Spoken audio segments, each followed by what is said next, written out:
Here, let me Oh, this is one. 1, 2. Oh my gosh. Aw.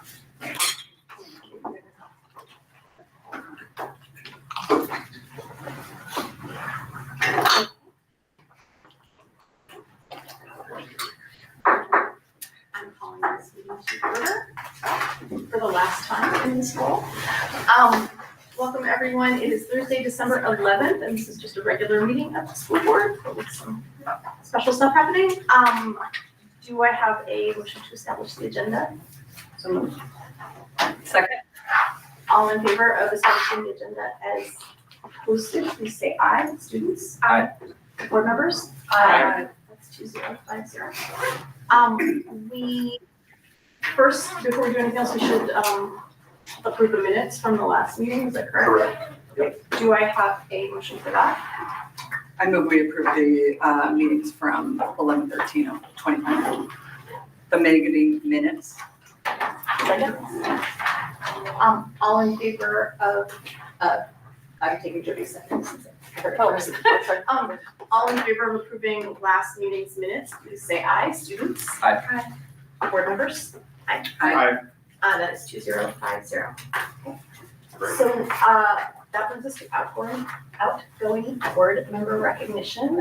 We have 2 board members whose terms are ending today. That is Director Lurie and Director Glowitz. Fred, do you want to Sure. start us off?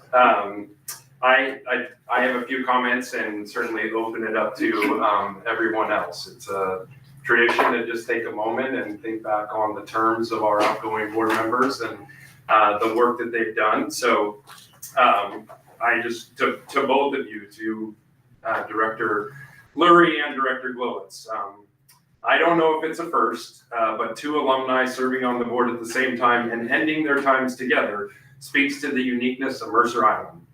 I want to acknowledge and extend my appreciation to both of you as directors from the school board for stepping forward and serving.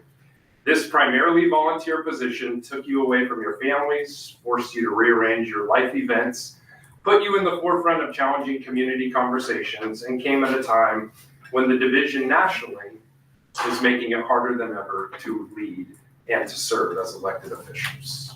So I'll start with Director Glowitz with some more personal notes. Director Glowitz, on behalf of our school district, I just want to extend my appreciation to you for your 4 years of service. Serving on our board has required that time and dedication I spoke of, and a willingness to engage deeply with complex issues. You've acknowledged the commitment to the students and families of Mercer Island, and you didn't shy away from confronting what you always believed needed to be addressed in our school district. Public service, especially in education, is foundational to the strength and well-being of this community, and it calls on individuals like you to step forward, lend your voice, and contribute to decisions that shape opportunities for our students here in Mercer Island School District.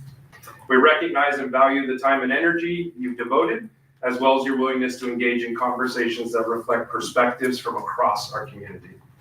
From serving on the long-range facility planning committee to advocating for appropriate funding for Mercer Island with local and state leaders, you advocated for the interests of Mercer Island School District. Some may laugh at this, but I will honestly find it a little disappointing not to have your literature and music recommendations because of you always having a keen eye, not on just pop culture now, but of pop culture in the past. Maybe some miss those at the end of the meetings, but for those of us who are here, it always brought some levity and insight into our work. So as your term concludes, I just wish you the best in your future endeavors. Please join me, everyone, in thanking Director Glowitz for his service on the Mercer Island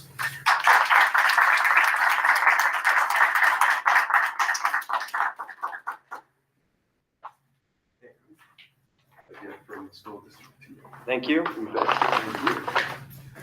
And I don't know if now is the time or not, but I thought, I know at the last meeting I gave my final remarks. I guess like my eagerness for the term to conclude is perhaps evident by mistaking the final board meeting for one earlier than it actually was. For the sake of the record, and also because there's 2 incoming directors that are in the audience today, And I think that my perspective on what it means to fulfill the role and the responsibilities of the school board might be slightly different than others. I thought I would largely just re-deliver the same remarks, so bear with me. My final remarks at this, now finally, my final meeting. Good evening. To the tireless staff, educators, and administrators of our district, and most importantly, the students, families, and community members who are the lifeblood of our schools, thank you. As my term officially, finally, concludes tonight, it is a moment of reflection and resolve. Serving as an elected member of the school board has been one of the greatest honors and responsibilities of my life, which at times has compelled me to speak with an independent voice so that the hard, necessary questions are asked to ensure that unity does not interfere with duty and what's best for our students.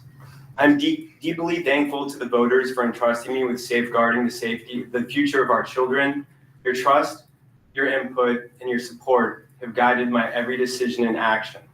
And I want to express my immense gratitude to everyone who believes that the Mercer Island School District should be as unique as the students who walk through our doors each day, and as special as the landscape that we call home. An island in the middle of a lake, ringed by snow-capped mountains, located in a metropolis that is rapidly remaking the world. Our community is in overwhelming agreement on many fundamental issues, namely, that students are the priority, that each student is unique, each mind its own network of neurons, and that each child is shaped by their own identity, culture, and experiences. We all want to enable our children to lead happy, meaningful, and successful lives. So let there be no doubt we are all working towards the same goal. The differences and disagreements arise from the best way to realize that common hope. Therefore, I'm incredibly proud of the accomplishments over the past 4 years. We have navigated unprecedented challenges and collaborated to secure meaningful progress that will benefit our students for years to come. First, we recognize that financial stewardship is essential for stability and maintaining a strong curriculum. This begins with transparency and accountability for our own finances rather than blaming outside forces. Consequently, while questions remain over the past 4 years, we have moved from being in the red to the black. This success has required pragmatic advocacy, such as drafting a letter in support of enrollment stabilization and my role as legislative representative immediately following the COVID pandemic, which helped secure over $2 million in funding. This funding facilitated rebuilding the general fund balance and avoiding financial insolvency and oversight. Similarly, when the state legislature threatened to reduce the regionalization rate in 2022, I worked vigorously to preserve over $9 million in funding for our school district. This involved late night calls with Senator Wellman, a personal meeting with Superintendent Reichdahl, and the parallel adoption of a city council resolution recognizing the importance of regionalization in the post-McCleary funding landscape. Second, I'm proud of the policy work that we have accomplished. This includes limits on cell phone use, a policy I supported long before its wider acceptance, as well as establishing guidelines for facility naming and protecting our students from the threat of immigration enforcement raids. I am also proud of practical, simple policies that I have introduced, such as supporting students through offering the SAT during the school day. As elected officials, it is not just our right, but our responsibility to propose policies that support students and reflect the values of our community. Third, leadership is more than simply champion successes. It sometimes requires hard conversations and decisive actions in the face of intimidation and attempts to keep the public in the dark. This is particularly true in a school district entrusted to protecting children. I am proud that we now appear to be slowly moving in the right direction, where predators are no longer protected under false pretenses, so that sexual discrimination and predation no longer occurs in the shadows, and survivors are no longer silenced. Finally, throughout the past 4 years, I've tirelessly advocated for a robust and individualized education for all students. This means ensuring that every student is appropriately and meaningfully challenged and allowed to progress at their own pace and pursue their own passions by providing a tailored education that enables each student to thrive. That path will vary with each student, whether it is through the arts and literature, math and science, on the athletic field, a chessboard, a debate podium, or part of a D&D campaign. Providing an individualized education is more than blindly borrowing empty catchphrases from the national dialogue. It is listening to the unique needs in our community and objectively comparing our district to similar top-performing districts in the region and the country. Only then will we enable each student to realize their full potential by providing a well-rounded education that is rigorous, relevant, innovative, and individualized, one that prepares them to take the next steps in the journey upon graduation, wherever that may be. As I step away, I do so with cautious optimism. The work is continuous, and there will always be new challenges and opportunities. I hope the incoming board will continue to uphold the commitment to excellence, equity, and empathy that I work to uphold and which defines this community. I urge each director to not merely occupy a seat, but to reflect upon the role of the office, the individuals who you represent, and the responsibilities that you will assume upon taking the oath of office. Our mission, to empower every student to reach their full potential, remains the guiding star. I remain steadfast in my conviction that together Mercer Island can become a beacon that shows what's possible in public education. My final thanks goes to my family who supported me and understood the particular demands of this office and the personal toll it exacted. And finally, thank you once more to this entire community in your grace. At times, my passion and my frustration was evident, and I apologize for that, particularly when my emotions masked my message. While my role as an elected official concludes tonight, my commitment as a parent, neighbor, and advocate for our schools and our community does not. I look forward to continuing to contribute to our district's success from a different seat in the audience. It has been an immense privilege. Thank you, good night, and Godspeed.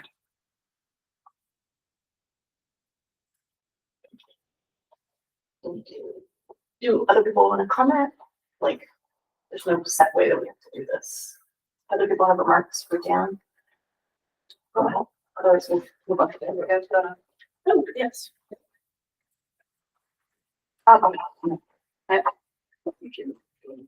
So I, as remarked, but I also, we want to, no, this is not. It matters. So, this, is from all of us. Very much. We really appreciate your service.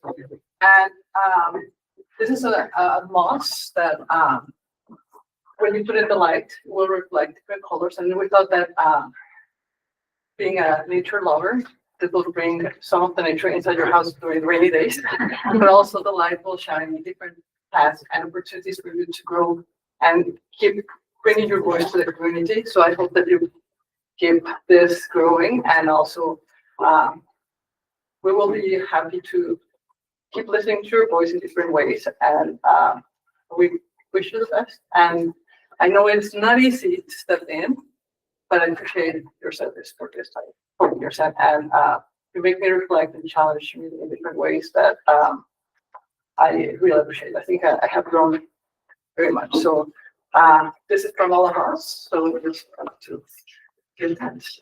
So, and that's. Yeah, thank you. All right, so to Director Lurie, I'll kick it off. Tonight, we get to recognize and honor you, Director Lurie, as you complete your second term on the Mercer Island School District Board of Education. After 8 years of service, you're leaving with much to be proud of and with a legacy that will continue to shape our district. Your impact on the school district began long before you joined this board. You were a classroom volunteer, a PTA supporter, and a dedicated advocate when your daughter, here tonight, was at Island Park Elementary. You've demonstrated early your deep commitment to our schools, our students, our staff, and our community. And that same commitment carried seamlessly into your service here on this board. Your tenure can be seen through three defining eras: the pre-COVID, the COVID, and the post-COVID. You joined the board during Superintendent Koloski's first months, a time of transition and opportunity. And alongside your fellow board members, you helped develop the mission, vision, and values that continue to guide our work today. You also played a central role in elevating student voice, an effort highlighted by the addition of our student representatives. And after this evening, it will be the first time in the history of the board that you won't be joining students out there, and it will be a completely new set of adults.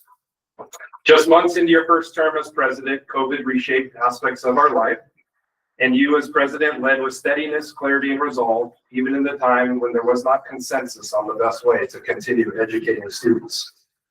Your leadership helped position our district to be the first in the region to return students to in-person learning, a milestone that reflected your unwavering focus on student well-being and educational continuity.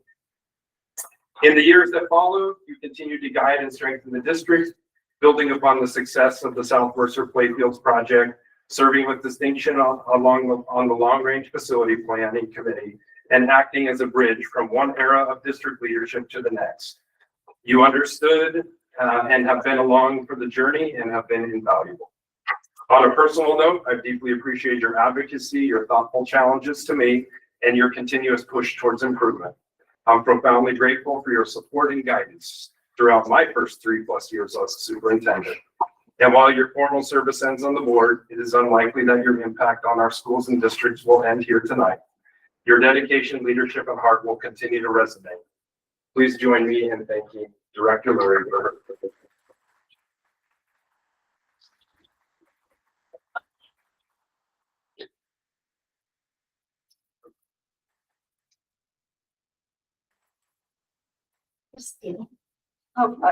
You want to go to? You want to hear talking perhaps just Didn't run my words by Dr. Rundle prior to tonight, but you'll see a lot of similarities. We were both here at the same time. So good evening, everyone. As I sit here tonight, reflecting on my 8 years on the Mercer Island School Board, I am filled with both gratitude and hope. Gratitude for the remarkable people I've had the honor to work with alongside, and hope for the future leaders who will continue this essential work on behalf of our students. 8 years may sound like a long time, but when you measure it in school years, in learning cycles, milestones, and graduations, it goes by in a blink. And along the way, every decision, every challenge, and every late night meeting reminded me of one truth. This work has always been about students. During my time on the board, we faced issues that were complex, consequential, and often without easy answers. We updated our values, vision, and mission with a renewed emphasis on student opportunity and achievement, establishing our North Star. Students are the priority.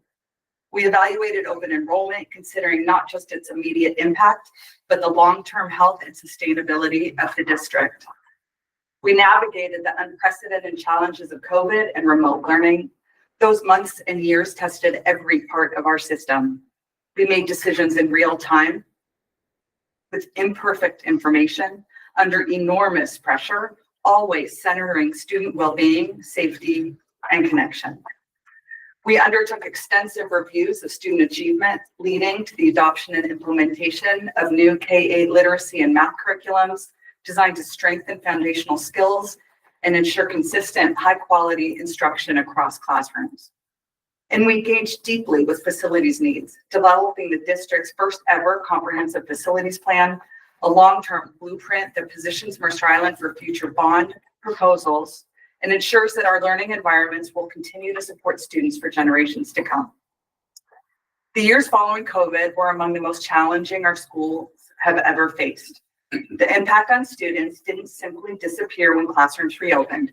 It showed up in their learning, their confidence, their social relationships, and their mental health. We watched students rebuild academic foundations, relearn daily routines, and reestablish the sense of belonging that is so essential to healthy development. And yet we also witnessed resilience, extraordinary resilience. Teachers adapted instruction with creativity and compassion. Families partnered with schools in new and powerful ways, and our students demonstrated strength, courage, and determination as they found their footing again. These years reminded us that learning is not just academic, it is emotional, it is relational, it is deeply human. And it is our responsibility as leaders to support the whole child, not just the curriculum in front of them. One of the accomplishments I am most proud of is the introduction of student representatives to the board. Elevating student voice changed the nature of our conversations. Bringing students into our discussions didn't just add a seat at the table, it added perspective, honesty, urgency, and inspiration.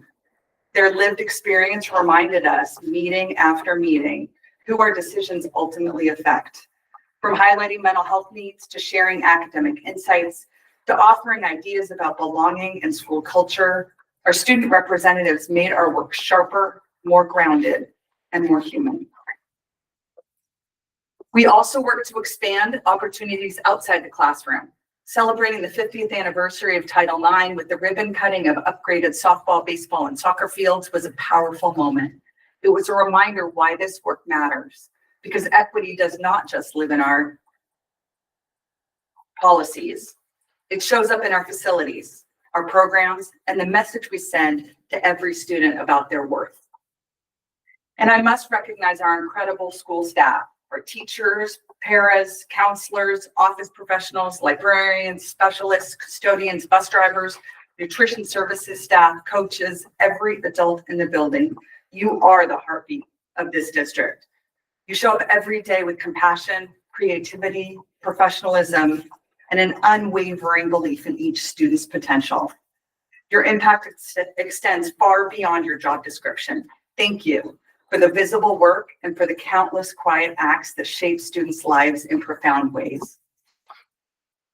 I also want to recognize my board colleagues, past and present.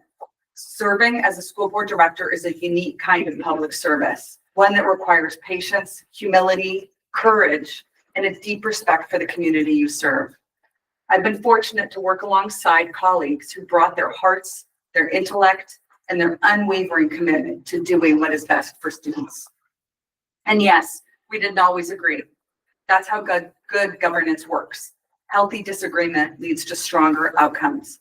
But through every discussion and every vote, we always return to our shared purpose, doing what is best for students. And let me say this clearly, none of the accomplishments of the last 8 years happened because of one person.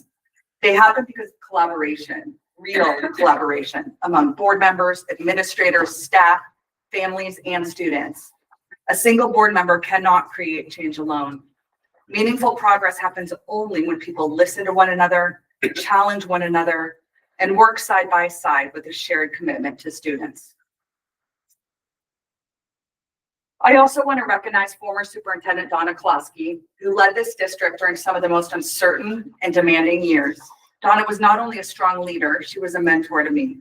She deeply believed in aligning every conversation and every decision around one central truth. Students must remain at the heart of our work. During the earliest days of COVID, when information changed hourly and fear was high, Donna led with steadiness, clarity, and compassion. She grounded us in student safety, student learning, and student connection. Her leadership shaped the culture we continue to strengthen. Her mentorship shaped me as a board member in ways I will always carry forward. And I want to express my deep appreciation for Superintendent Rendell. His leadership has been steady, thoughtful, and profoundly student-centered. He leads by listening, truly listening, with humility and curiosity. I've watched him sit with families in difficult moments, offering clarity and reassurance. I've watched him encourage staff through complex challenges, and I've watched his genuine joy as he celebrates our students. One moment I'll never forget was when he made the decision for our schools to become phone-free. I challenged him by arguing that our community was not ready for this change, despite the fact that we knew it was best for our students. He reminded me, gently but powerfully, that behind every significant change is a child with a name, a story, and a future we are responsible for. That is who he is as a leader. His care for every student, every staff member, and every parent has shaped this district in lasting ways. Working alongside him has been a true privilege. And finally, I want to thank two people who walked every step of this journey with me. My husband, Brian, whose humor, patience, and support carried me through late nights, long agendas, and everything in between, and who also let me twist his arm to move back to Mercer Island before Joey started kindergarten. That decision changed our lives in ways we could never have imagined. And my daughter, Joey, watching her grow up in this district has been one of the greatest privileges of my life. I watched her develop confidence, curiosity, resilience, and joy, lifted by teachers who believed in her, challenged by opportunities that stretched her, and embraced by a community that allowed her to become exactly who she is meant to be. And the culmination of all of that was the moment I placed her diploma in her hands as she crossed the graduation stage. That moment lives in my heart. Joey reminded me every single day why student-centered leadership matters. Through all of our efforts, one question guided me. What is best for students? Not what is easiest, not what is loudest, not what is politically convenient. What is best for students? As I step away from this role, I do so with pride in what we've built together and deep confidence in what this district will continue to accomplish. Mercer Island's strength has always been its people, passionate educators, dedicated families, committed leaders, and students who show us what is possible when we believe in them. To current and future leaders, keep students at the heart of every decision. Let empathy guide you. Let curiosity inform you. And when the work becomes hard, as it inevitably will, look to the students. They will show you the way. Thank you for the privilege of serving this extraordinary community. And thank you for continuing the work of ensuring that every student is known, challenged, and celebrated.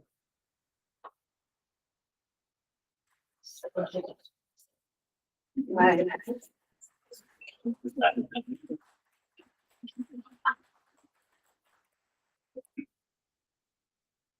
So, same from all of us. Um, Thanks for everything. I think that you also have shown us a different type of leadership in that, and the both were influential for all of us. And this is, I know that you have a new number in your life.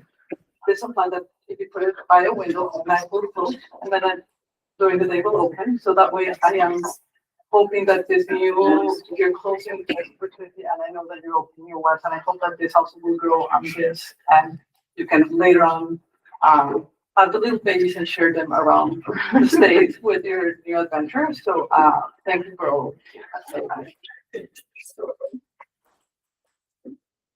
I should have said at the beginning how this works. So we're going to take a break now for about 15 minutes for a little reception for our outbound board members who are stepping off the board and our inbound to newly elected members.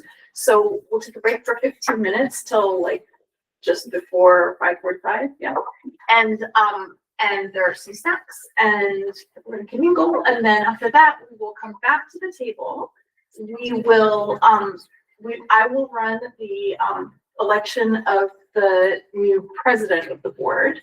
And then when we're done with that, I move from this seat. And then the new president will run the rest of the elections for other board officer positions. And then we will all figure out what committees we serve on. And then we will go on with the regular meeting.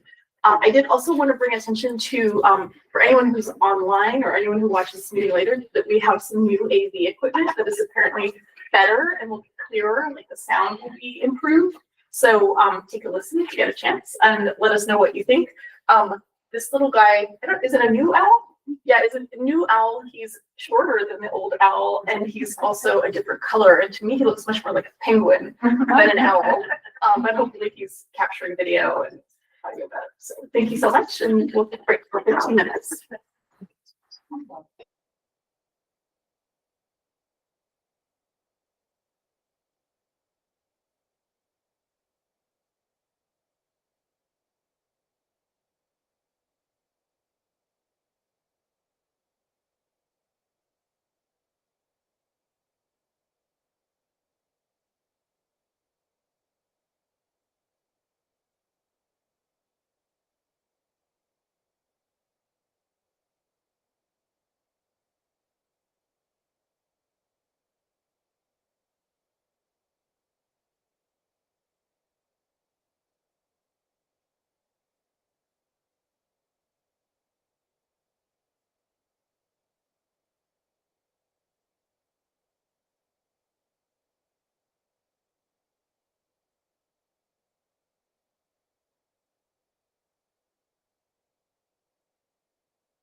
And then I promise.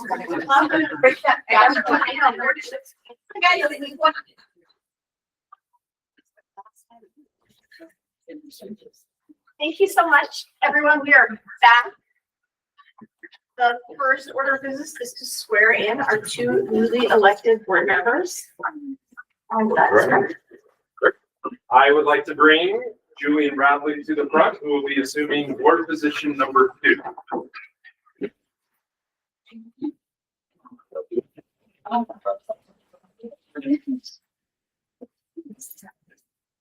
Here's the oath of office that will commence your position on the school board. I, Julian Bradley, I, Julian Bradley, having been duly elected to the office of Mercer Island School District number 400, having been duly elected to the office of Mercer Island School District number 400, director position number 2, director position number 2, do solemnly affirm do solemnly affirm that I will faithfully and impartially discharge the duties of this office to the best of my ability, that I will faithfully and impartially discharge the duties of this office to the best of my ability, and that I will support the Constitution of the United States and the Constitution and laws of the state of Washington.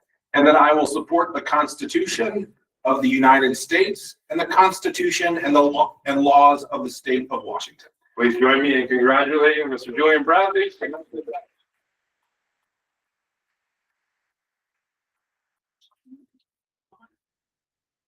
on up. And then we're going to swear in Stephanie Burnett and then give both of them an opportunity to say a few words. So if you would please join me in the front. This oath of office will begin your term, your 4-year term for director position number 4. I, Stephanie Burnett, I, Stephanie Burnett, having been duly elected to the office of Mercer Island School District number 400, having been duly elected to the office of Mercer Island School District number 400, director position number 4, director position number 4, do solemnly affirm do solemnly affirm that I will faithfully and impartially discharge the duties of this office to the best of my ability, that I will faithfully and impartially discharge the duties of this office to the best of my ability, and that I will support the Constitution of the United States and the Constitution and laws of the state of Washington. and that I will support the Constitution of the United States and the Constitution and laws of the state of Washington. Please join me in congratulating.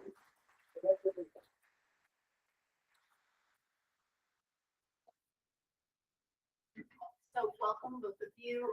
Julian, since you sat down first. Sure. Go ahead. Well, first of all, I want to start off with thanking my family. The election is it is a grueling thing to survive an election here on Mercer Island, and they were incredibly supportive through the entire process. To the community of Mercer Island, thank you very much for your votes. I look forward to serving you. It has been a long time since I've been in public service. It was a lot of years ago that I stepped off of the nuclear submarine thinking I would never do public service again, but here I am and I am grateful for it. I very much believe in the concepts of servant leadership, that we do a good job by empowering others. And that is what I'm here to do, is to empower students to have the best experience possible. And I look forward to working with all of you in this room, for the community members that are here in the room and watching, that if there are things that you want us to do, please do reach out. We want to hear from you, and we want to make this community proud of our schools. So again, thank you very much, and I'm looking forward to the next 4 years of working with all of you.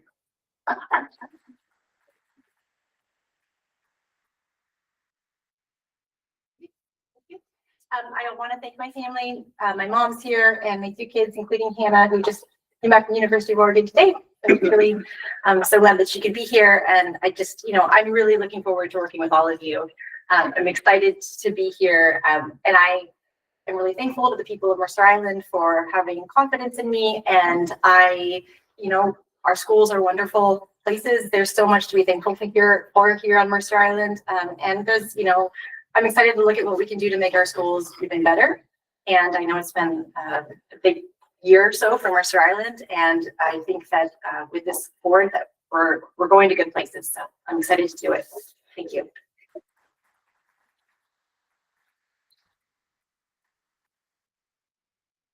Before I do the call for nominations, Christina, do you want to talk about what you've been looking into, or do you want to do that later in the meeting? I think that it will be better if maybe I talk about it right now, and I think that I want to try to be clear and help me out if you have any questions, let me know. So preparing for this meeting, I think that and I first of all apologize because this I'm bringing this today instead of maybe 2 weeks ago, but I was preparing for this meeting this week and trying to ensure that looking into best practices and how the recommendations on best create an effective board for the next I believe 2 years, because that's the time that we're going to be together for sure. And I recall going to this class from WASA that it talked about the guide of effective school board members, and it has a framework and guidance on how to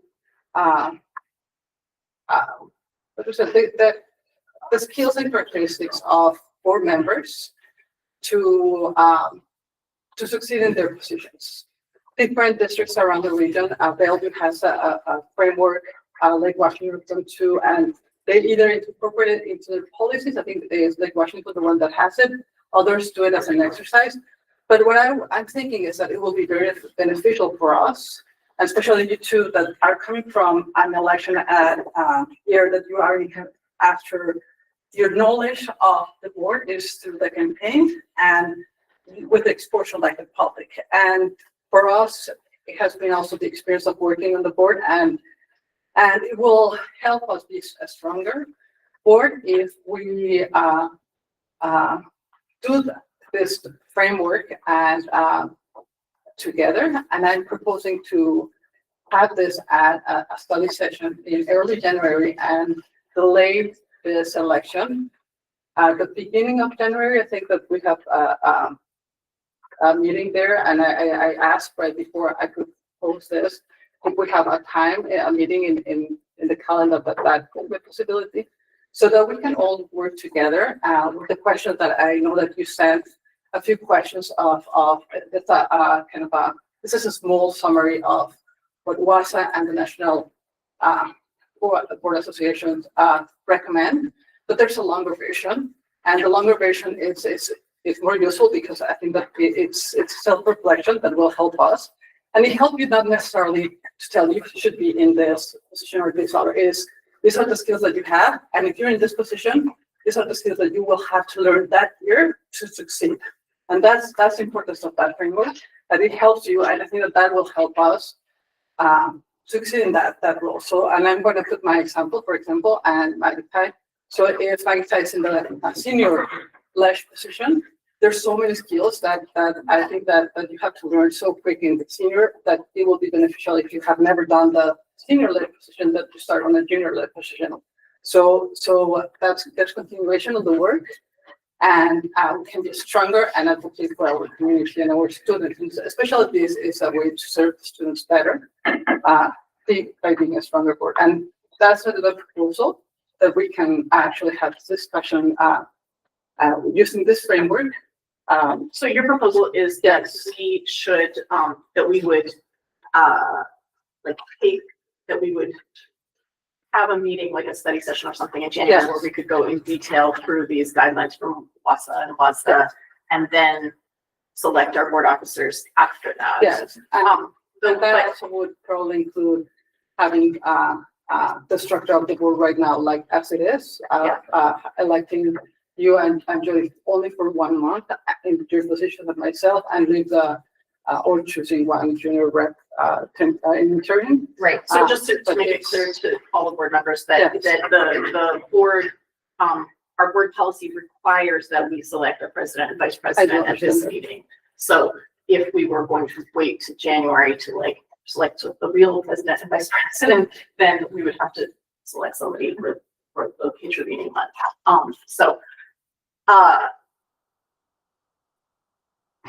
Like, do people have questions for Christina? Does anybody want to comment? I have my own thoughts on it, which I'm sure.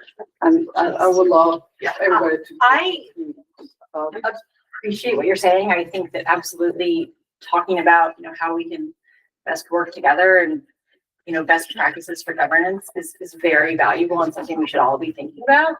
And certainly, Julian and I have, more to learn as new people on the board.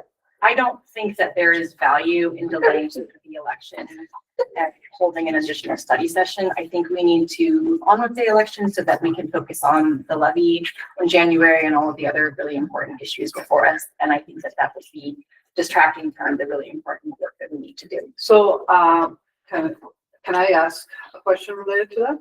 So if, I know that you mentioned the levy, we have to vote in February, and I understand that, and we have winter break in between, so, and the goal was to do it the earliest possible in January. So if that's what happened, let us know, like how early, how it would look like, so to see if this is a possibility, and we think that it will matter or will impact the levy or not if we do this as a government body.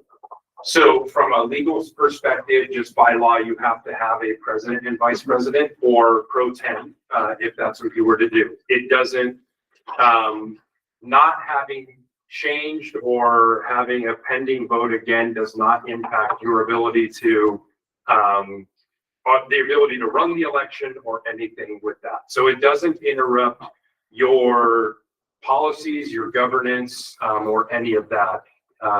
So you can do it. You would, if you were to do it, you would, choose a date in the future of which you'd want to return to it. You don't have to select that, but that would probably, I hear that that's what you're going to say, but there isn't anything legal. And regarding the levy, in terms of the schedule, like if we, I don't know when we would be able to, because I know that we have a linkage session with the legislators and a meeting early on January, and so I don't know if that's early enough or not, or if that's something that is doable, but if it's not doable, then, or if it's not, then just. Are you just saying to schedule a study session? Yes, yeah, and that it's early enough so that, because at the same time, we have, this is today, but then we have winter break, and early enough that doesn't have an impact on our work. So that we can actually focus on the levy, and at the same time, we have done a lot of work with the levy, so. I mean, it could get scheduled in January, but the thing is, like, from a sort of like psychological standpoint, like people will be thinking about that, and nobody's going to hit the ground running, the second week of January if they don't even know yet what their position is on the board. So, Jody and Julian. My general thought is to proceed with the vote this evening. I think that specifically for president, all five of us have the necessary skills to do it. There's lots of good choices. We can hash it out as we vote. I believe that by delaying it, we just kind of put ourselves a little bit further back, and I think that we need to kind of get moving forward. I appreciate Christina's concerns, and I also think that tonight would be a good night to do the election and to move on businesses forward and start fresh post after the election, the election that brought Stephanie and Julian to us. We think that we'll be in place and we'll be ready to go when the new year starts. I am interested in learning more about this though, and I do think we should have a study session at some point and definitely do this as part of the work of like kind of figuring out who we are as a board now with this group of 5 people, and maybe it means some changes in how we do things down the road, but I personally would rather just do it. I also don't want to just ready to go. No, I mean, and I was just going to say that I think that we have a lot of work to do, just sort of in team building those first couple of months as well. And so I think that some of the work that Christina wants to do will happen as a part of that kind of team building that we do the first couple of months. Totally, and I'm okay with it. I think that I brought it up and I'm okay. But I think that it will be beneficial. I have done before work in that sense because I did go to that training and I would love for you to, in this this time that we're together and maybe before the election, the next election, that we do some work with this because I think there is a benefit of having this incorporated just like it is a recommendation of best practices, but also looking at how the other districts are doing it. And this was not to make policy, but also I think that it is a benefit because at the same time, next election, there's 3 seats for election. So that you will have a very young board of 2 individuals. And I think that matters on when you do the exercise to see who will help you better to advocate for your students. And I think it's very, very important to say that this is for the students. What do you need to learn? And this is the same. What do you need to learn in this coming years to ensure that you have a very strong district? That matters a lot. So so I would love that we can also incorporate it in maybe the next, it doesn't have to be these academic years, but in the next, before our next December. So actually we can test that and have a discussion about it. And then everybody will have time to talk in different districts. And I think that will be very beneficial regardless of my proposal. I think that it's good both ways. And then we will, it's good. So, All right. Thank you all for your input. So this is a call for nominations for president for the following year, for this coming year. We need a nomination and a second for. So I want to nominate myself to be president. I have a second. Second. I nominate Stephanie. Second. Any other nominations? Okay, so the way that this happens when you have more than one nominee is we do a roll call vote, voting yes, voting yay or nay on each candidate in the order that they were nominated. So it has to be a roll call vote, so everyone can go one by one. So we exempting the students from this. So we will just go down the line here, and so our first nominee was Julian. So no, Christina's. sorry, Christina was made by, our first nominee was Christina. So I'm going to start with Stephanie, and then you just say yay or nay on Christina. Can I say, I know that we're going to vote on us, and I think that at the same time, is there way, I think that with the vote without explaining part of why or what, I think that I mean, you're required to say yay or nay. Like no, I know. My question is there going to be a discussion? Can be a discussion in between, yes or no? there Or no? can be a discussion. That's up to you. There can be a discussion, sure. But like, if we could just keep it, like, we have a That's totally meeting fine. after this. It's okay, okay. It's totally fine. I was just asking. I think that it is just for transparency with the community, and it's totally I'm okay with following procedures. It's just for transparency for the community, knowing kind of the 2 nominees, but it's also if this complicates also the process, I'm okay just voting. So it's up to you, President, to choose. I would rather just vote. I think traditionally. Okay. There's usually like a. It's totally fine. I am, Yeah. yeah. Yeah, Thank you. so Christina is the first nominee. So we'll start with Stephanie and you just say yay or nay for Christina. So, nay. Yeah. Nay. Nay. So that was 2 yays and 3 nays. And then for Stephanie, yay. Yay. Yay. Yay.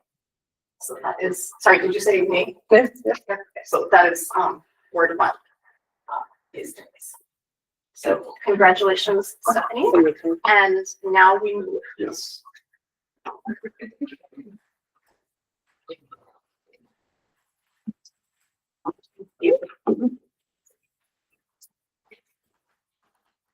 I think it is backward. Sorry. Okay, yeah. Yeah, it's fine, it's fine. I love it.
Oh. So, right, we'll go ahead and get started. Thank you for the support that I received from the board. I know that it's uncommon to serve as president immediately coming in. I just begin my role on the board. I know fully acknowledge that I have a learning curve and that there's a lot, that I will be learning quickly on this journey, and I'm going to do my very best to jump in, feel ready for it, and as I said earlier, I'm excited to get going and to work as a team with all of you and completely support the idea of doing a study session to speak more, learn more about, our governance and how we want to handle it as a board.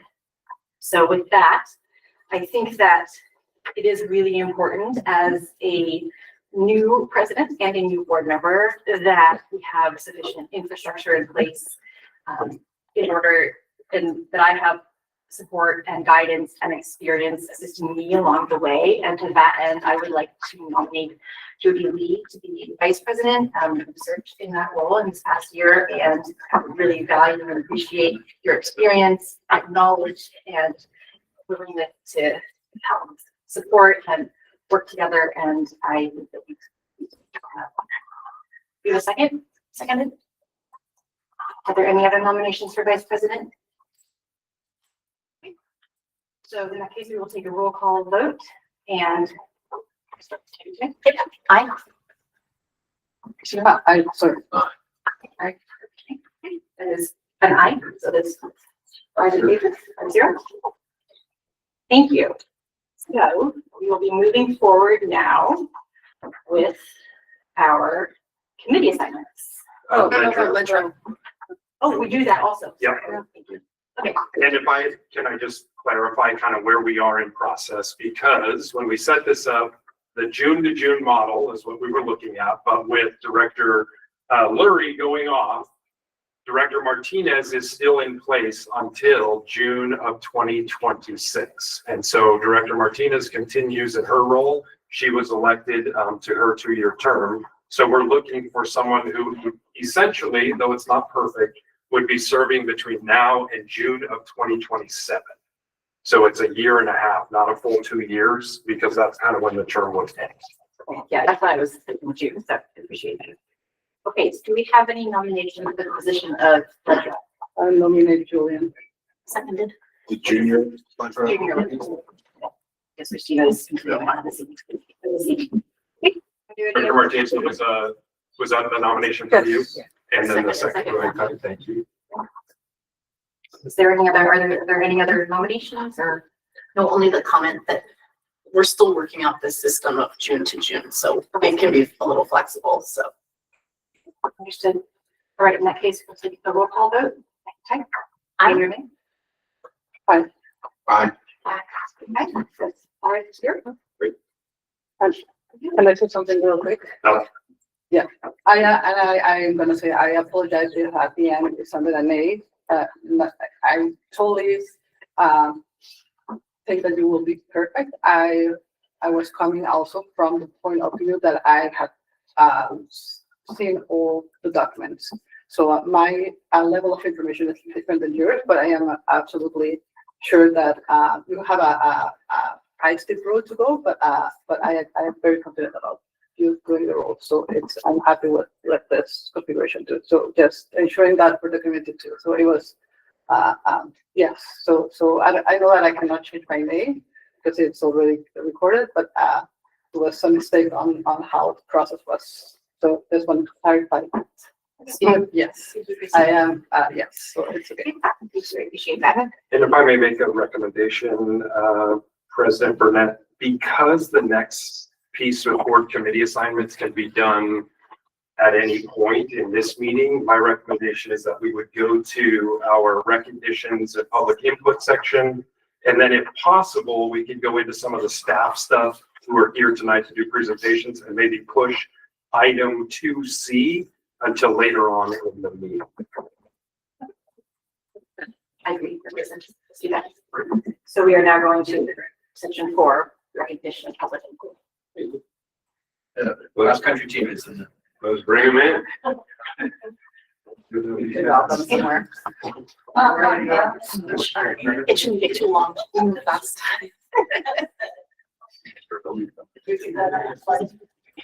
They're the cross country team. Yeah. Good one.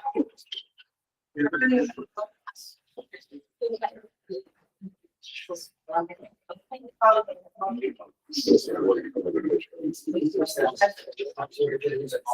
lining up along here.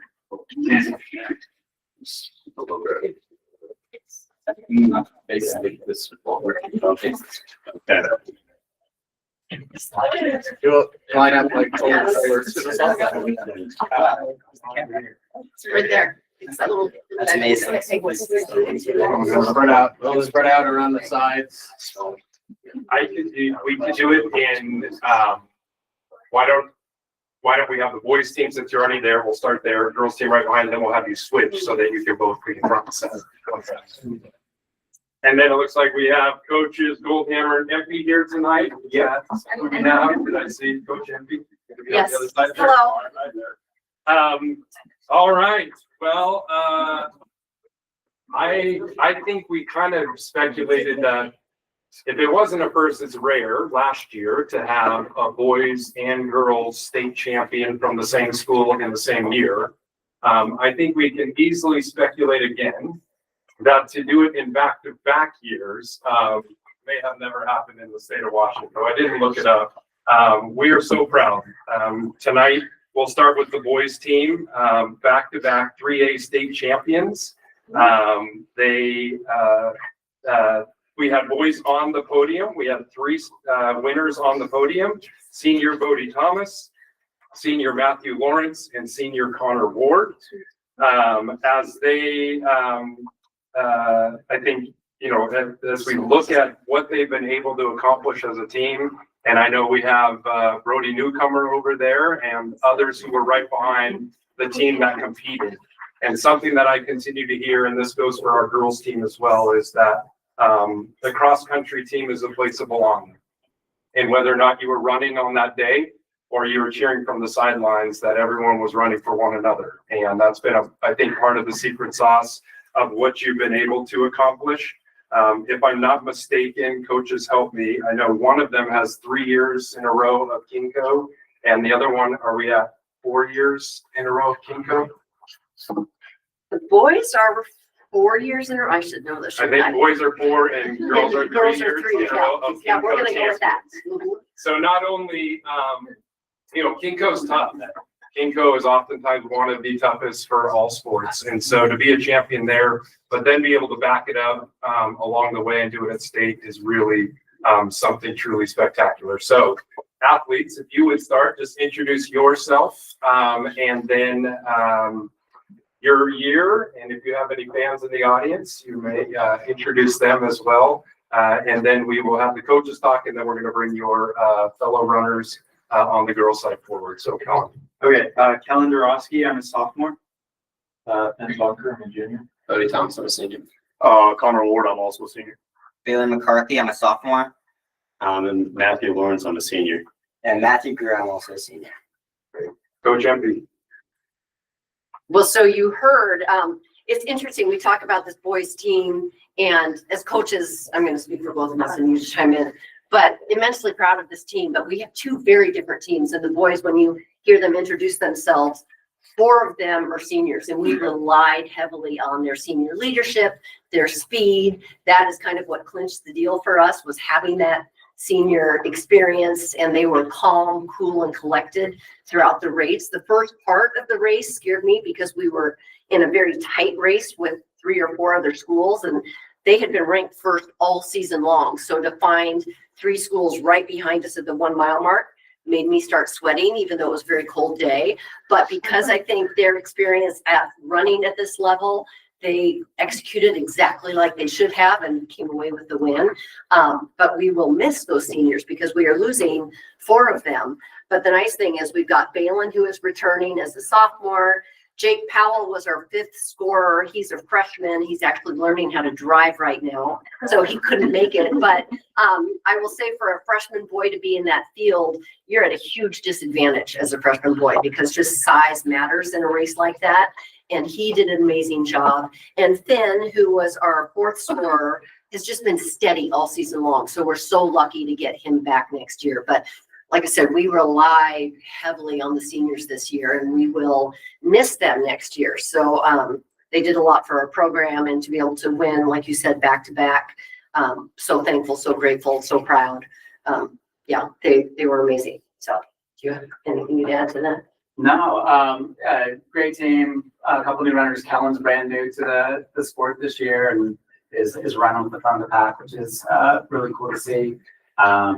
Yeah, and then the girls team, which we'll talk about here in a second. Great. Please join me in congratulating our boys.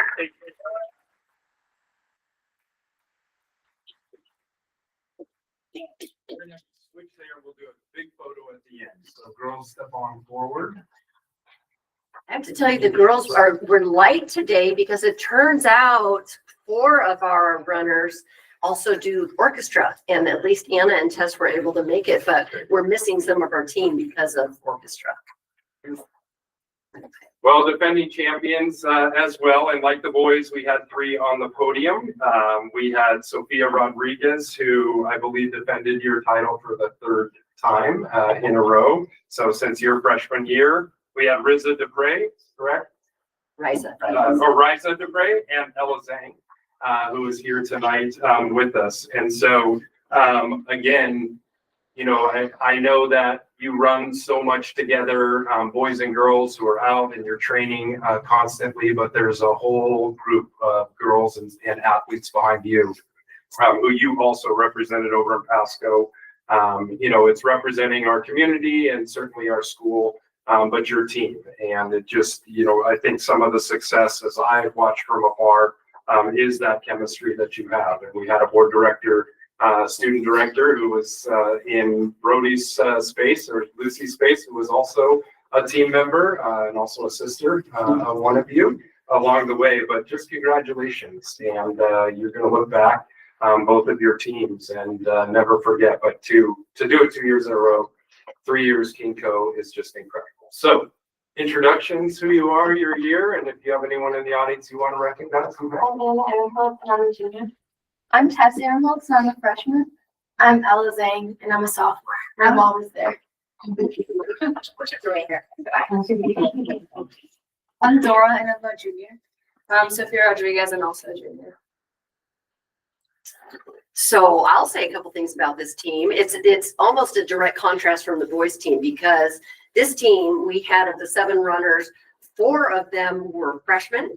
And the pressure, and boys would agree with this, the pressure you feel at a state meet is unlike any other meet we do. We try to replicate the pressure in other meets, but it's just impossible. And so I was really proud of the girls team because we were actually ranked 2nd behind Seattle Prep all season long. And in fact, lost to them the weekend before at district. And little did Seattle Prep know we were saving our full send effort for state, because it turns out the state trophy is bigger than the district trophy. So that was super rewarding. But I say this because the freshmen and Ella are all underclassmen. And to deal with that pressure when you're a younger runner is really hard. And yet none of them cracked. They did exactly what they needed to do. And to win is amazing. It takes the collective effort. And to have Dora as a returning scorer, she's a junior, so we get her back next year. We get Anna back next year, and we get Sophia back next year. And I will say one thing about Sophia. Yes, she won 3 years in a row. There's only been, including her, 3 girls in Washington State history that have won 3 titles in a row. She's got a chance to do 4, which no one's ever done, but that's a really special thing. And she ran again the fastest time of the day amongst all the classifications. So what she's done for our team is incredible. It's very special. We're very lucky. But to win the team title, it takes all of them. And I feel so lucky that we have 2 really committed groups of kids. And like you said so perfectly, they represent like our larger team. And I do think cross country is special because we have a co-ed teams, we have all levels, but I think everybody on the team makes these people faster. It makes our program more fun. I feel truly lucky that we have the kids that we do representing Mercer Island the way they do. And obviously their hard work has paid off. And to win 2 state titles back to back, I think you're right. I don't think it's been done. I'd have to go back and look, but it's a pretty special thing. And I don't think either of us lose sight of that because, yeah, it's very special. The only thing I'll add, I said it last year too, is it is pretty rare to have such a combined team where boys and girls run together. Most programs do not do it. Most teams have, or most schools have separate male coaches, separate girls team coaches. Susan does it all. It's a big bang for the buck. She's coaching 2 teams. We're coaching 2 teams. We're coaching 2 teams. Susan's doing the most work, but she's a great coach and deserves a good old shout out. So yeah. Please join me in congratulating our 3A state team.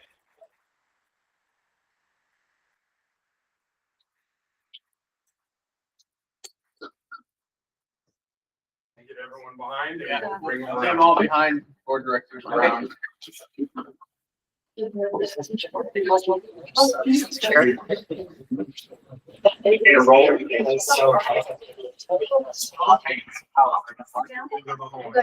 So yeah, free chair. I'll take this off.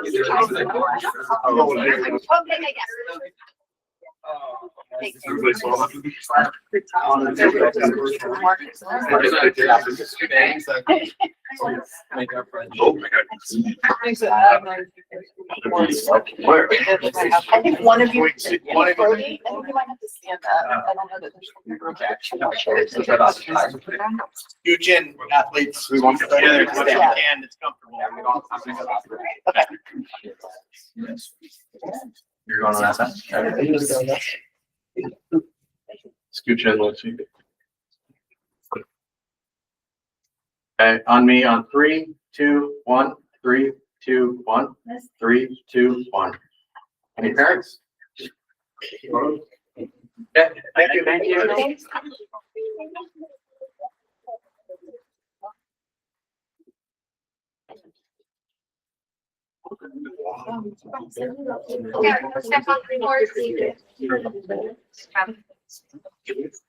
Thank y'all so much.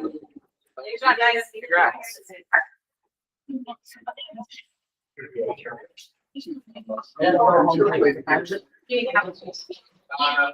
Sure. Just pull this.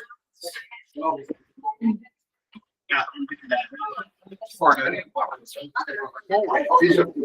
Yeah.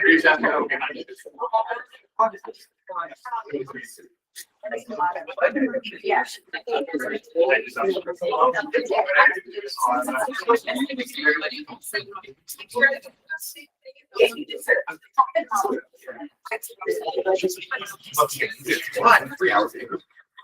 All right. Four. A couple more recognitions tonight. Our annual report is at the printer right now for 2025. It will be hitting mailboxes as everyone is heading off for the break. But I did want to recognize our communications coordinator, Ian Henry. Last year's annual report, we submitted to the Washington State Public Relations Association, and it won an award of excellence for the work that Ian did amongst all schools that are under 10,000 students. So congratulations.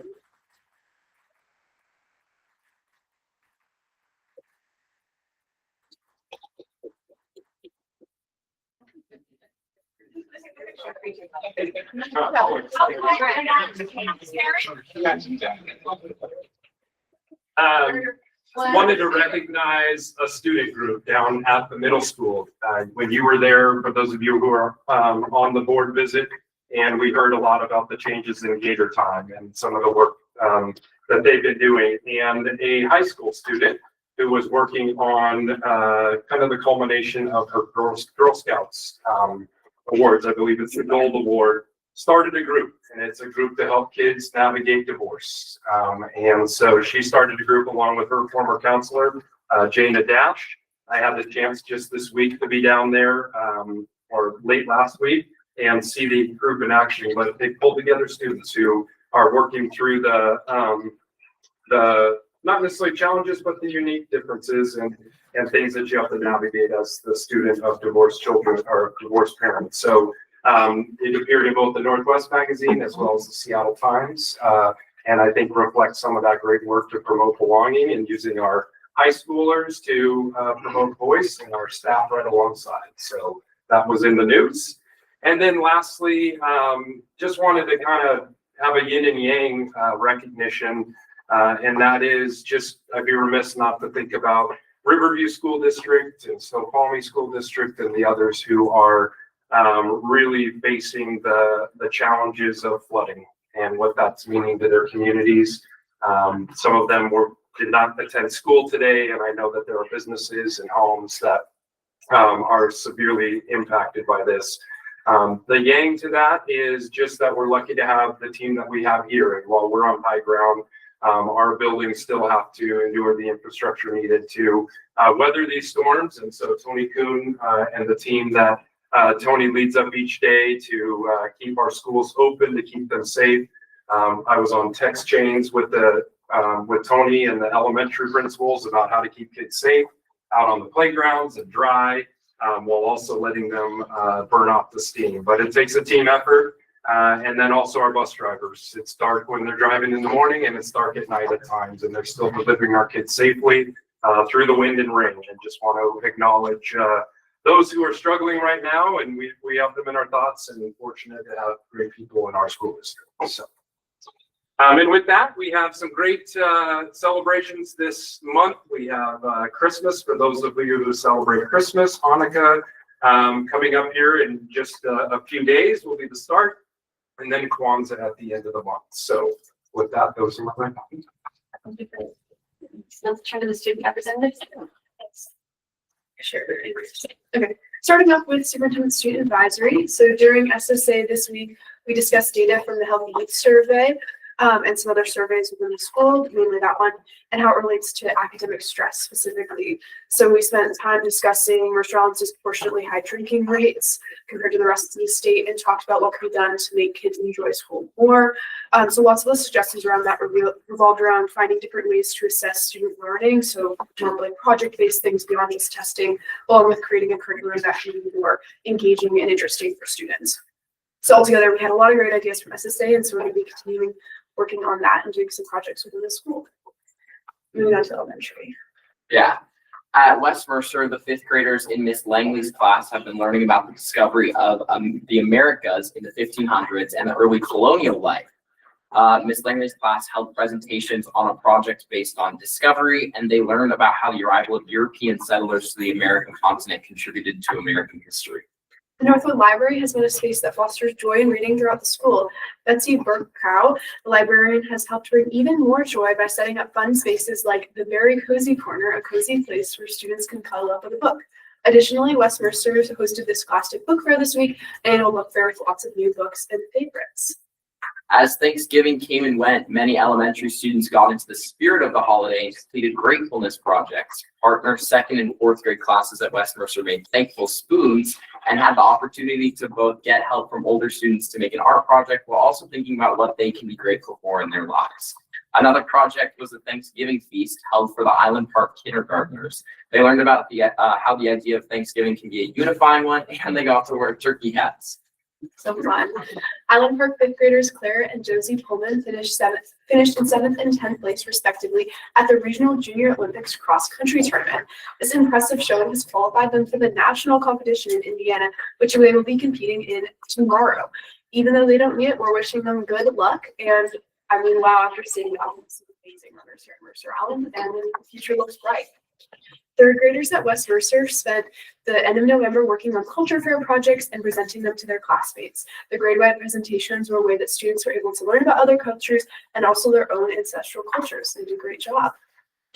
At the middle school, as Dr. Rundle touched on, Mercer Island High School junior Kira Weller utilized the opportunity to lead a Navigating Two Households group where middle school students can learn how to healthily navigate life with divorced parents. The group's not only a space for education, but also a safe space where students can express their emotions to people who are going through the same thing as them. Because of the strong intentions and positive reactions from middle schoolers, the story was picked up by the Seattle Times and Northwest Magazine. The IMS Photo Film Music class is a trimester-long class that examines 3 different types of contemporary art and their history. Throughout the trimester, the class starts with photography, moves into music, and ends with films. During the film unit at the end of first trimester, students made their own films and utilized techniques that they observed in films they watched. The class is a fascinating way to learn about the techniques filmmakers use and have used to portray a specific idea or highlight certain aspects of a scene. Yesterday, the middle school choir went on a field trip to celebrate the holiday season. While the most fun of their day was probably ice skating, they also did some really valuable learning in an exchange with high school choir members. 8th grade choir members got to hear about the balance between being a musician and a student, as well as get a preview of all the perks of high school. Additionally, the field trip was one of the longest rehearsals yet for the middle school advanced choir, a new program that has sprung up in the time occupied by the new Gator Time program. IMS has a collaborative winter concert next Tuesday, December 16th. This is an annual concert that spotlights all of the IMS music programs, band, choir, and orchestra.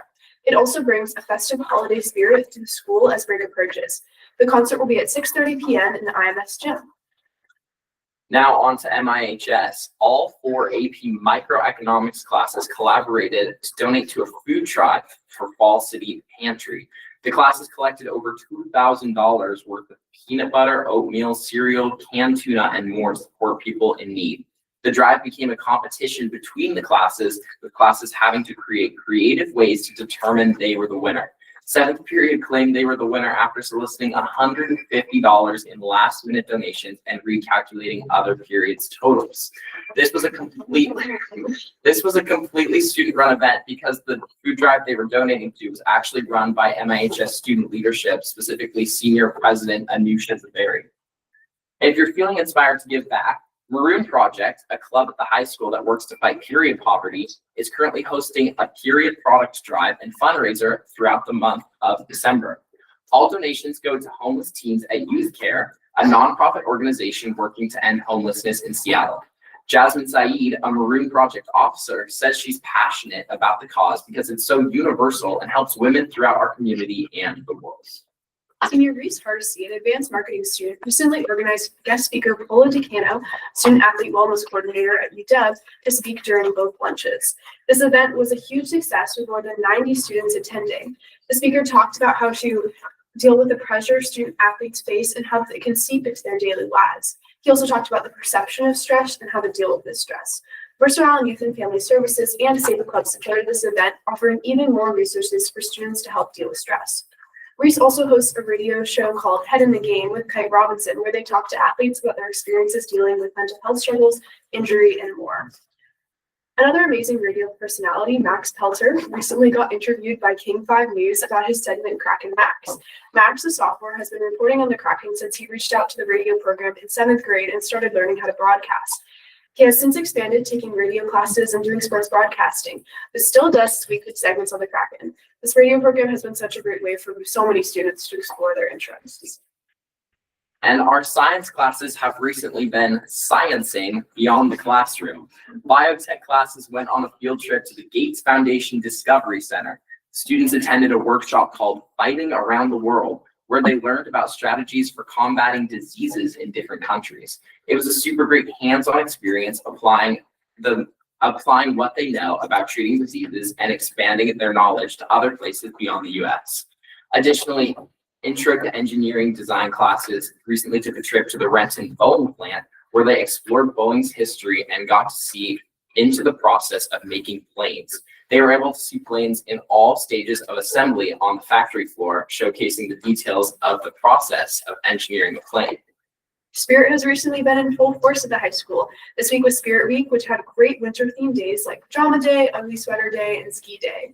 ASB also decorated the halls with some amazingly festive decorations, which has certainly brightened up our occasionally beige school and has brought festive spirit to all our hearts.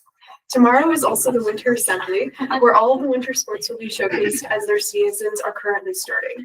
Winter sports include wrestling, girls flag football, boys swim and dive, boys and girls basketball, gymnastics, and ultimate frisbee. Most of these sports have already had their first competitions and are doing amazing. On top of that, there is 2 basketball games happening tomorrow night, and there'll be food trucks. Yay. MISD, or International Entrepreneurship, is currently collaborating with Youth and Family Services to run the Tree Lot, which I'm sure a lot of you have heard of. The last chance to get your tree is this weekend at the Presbyterian Church along Island Crest. The Tree Lot has more than just trees too. You can buy wreaths, garlands, and ornaments made by the high school ceramics classes. And I will say this is a really fun opportunity because even though IE is the one putting this on, they offer volunteer hours for lots of other students in the high school community, as Director Bradley knows, because I did put the tree on his car. He did. It was great. And did it fall off? No, been all the way to the house. That's all from us. Thank you so much. And we have no one signed up for public comment tonight. And so I've been told I can mention that dinner is available. And then I think perhaps we should go through it given the time. But if anyone would like to get up and get places now, perfect time to do that. So we'll just keep going and then you're welcome to do that. Okay, great. Is it? Let's go 3A and then we'll go 4A. So let's do the partial governance on the Island Coast Court on the 3A. And then we'll go back to the. Then I say we go to 4A since we have the high school here. We can do financial dashboard. We can. Sorry, 5A. So then we'll go to 5. Yeah. Okay. That sounds great. So we'll turn to the discussion about the Better Fresh Way corridor. If I can bring up Tony and Brandy. As they're coming up, just a reminder, we've seen this in bits and pieces. The most, I guess, longest conversation you had as a board, for 3 of you anyway, was with the city when you had your linkage with them. And now the city is ready to do the work, but in order to do the work, they need to collaborate with us. And that's why Brandy and Tony are here to talk about the project with the city and the needs from the school district side. So, Brandy. Yeah, thank you. As Dr. Rundle mentioned at the linkage session back in February, the mayor mentioned that the city was going to be doing some pavement path improvements along the playground section of Island Park Elementary, and that they would need an extra 10 feet of easement in that area. And Tony and I have been working with the Public Works Director, the engineer, and traffic engineer for the city of Mercer Island since February. 10 feet was a problem for us. It impinged on the parking on the play area, and that is not yet in place with the required fall zone. And so we really needed to find a solution that prevented us from having to move the play structure. So we're here tonight And we can either approve this tonight, or if you want to do a second reading, we can approve it first meeting in January.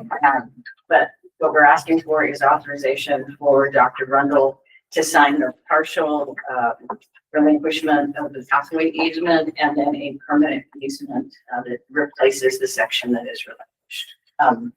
So there are, I think, 4 documents in your package. Can we start with the Island Crest improvements? I think it's yeah. So long-term, this is the city's plan for improving Island Crest Way, and there certainly are a lot of benefits to Island Park Elementary, obviously, with all of our walkers, but also bike riders that are going to middle school and bike riders and pedestrians that go up this corridor to the high school. So the city made some improvements at the corner at the exit drive of Island Park Elementary and Island Crest Way last summer. And what they're asking for from the district is an easement. Well, they started out asking for a 10-foot easement the entire length, an additional 10 feet the entire length of the Island Park property. Where we settled was that we would give them an additional 5.5 feet along the playground only, and they would leave the balance of the easement that exists untouched. We didn't want to take an easement line into what is existing parking area. So if you go to the next drawing,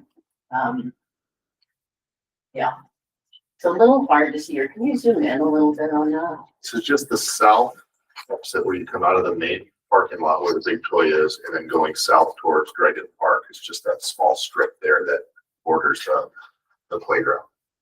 So if you see kind of in the middle of that gray, just above the solid line, there's a dotted purple line, goes dash, dash, dot, dash, dash, dot. That's the existing easement. So the city currently has a pathway easement of 5 feet, full length of the Island Park property, east property line. And the new easement will be the red line. And then as soon as you get to the exit drive from Island Park, it jumps back to that existing purple dash, dash, dot easement. So it's just this section, and I think we both feel like it works well. It's an easement, which has the benefit any future development, our setback requirements are still a setback from the property line, not the easement line. Most jurisdictions would ask for right-of-way dedication and actually ask for that property to be deeded over to the city and the actual property line to be moved, which in turn for future development means that you've lost that property and you have to work from that new property line to setback. So the easement gives us more flexibility that it can do double duty as both a setback and the pathway.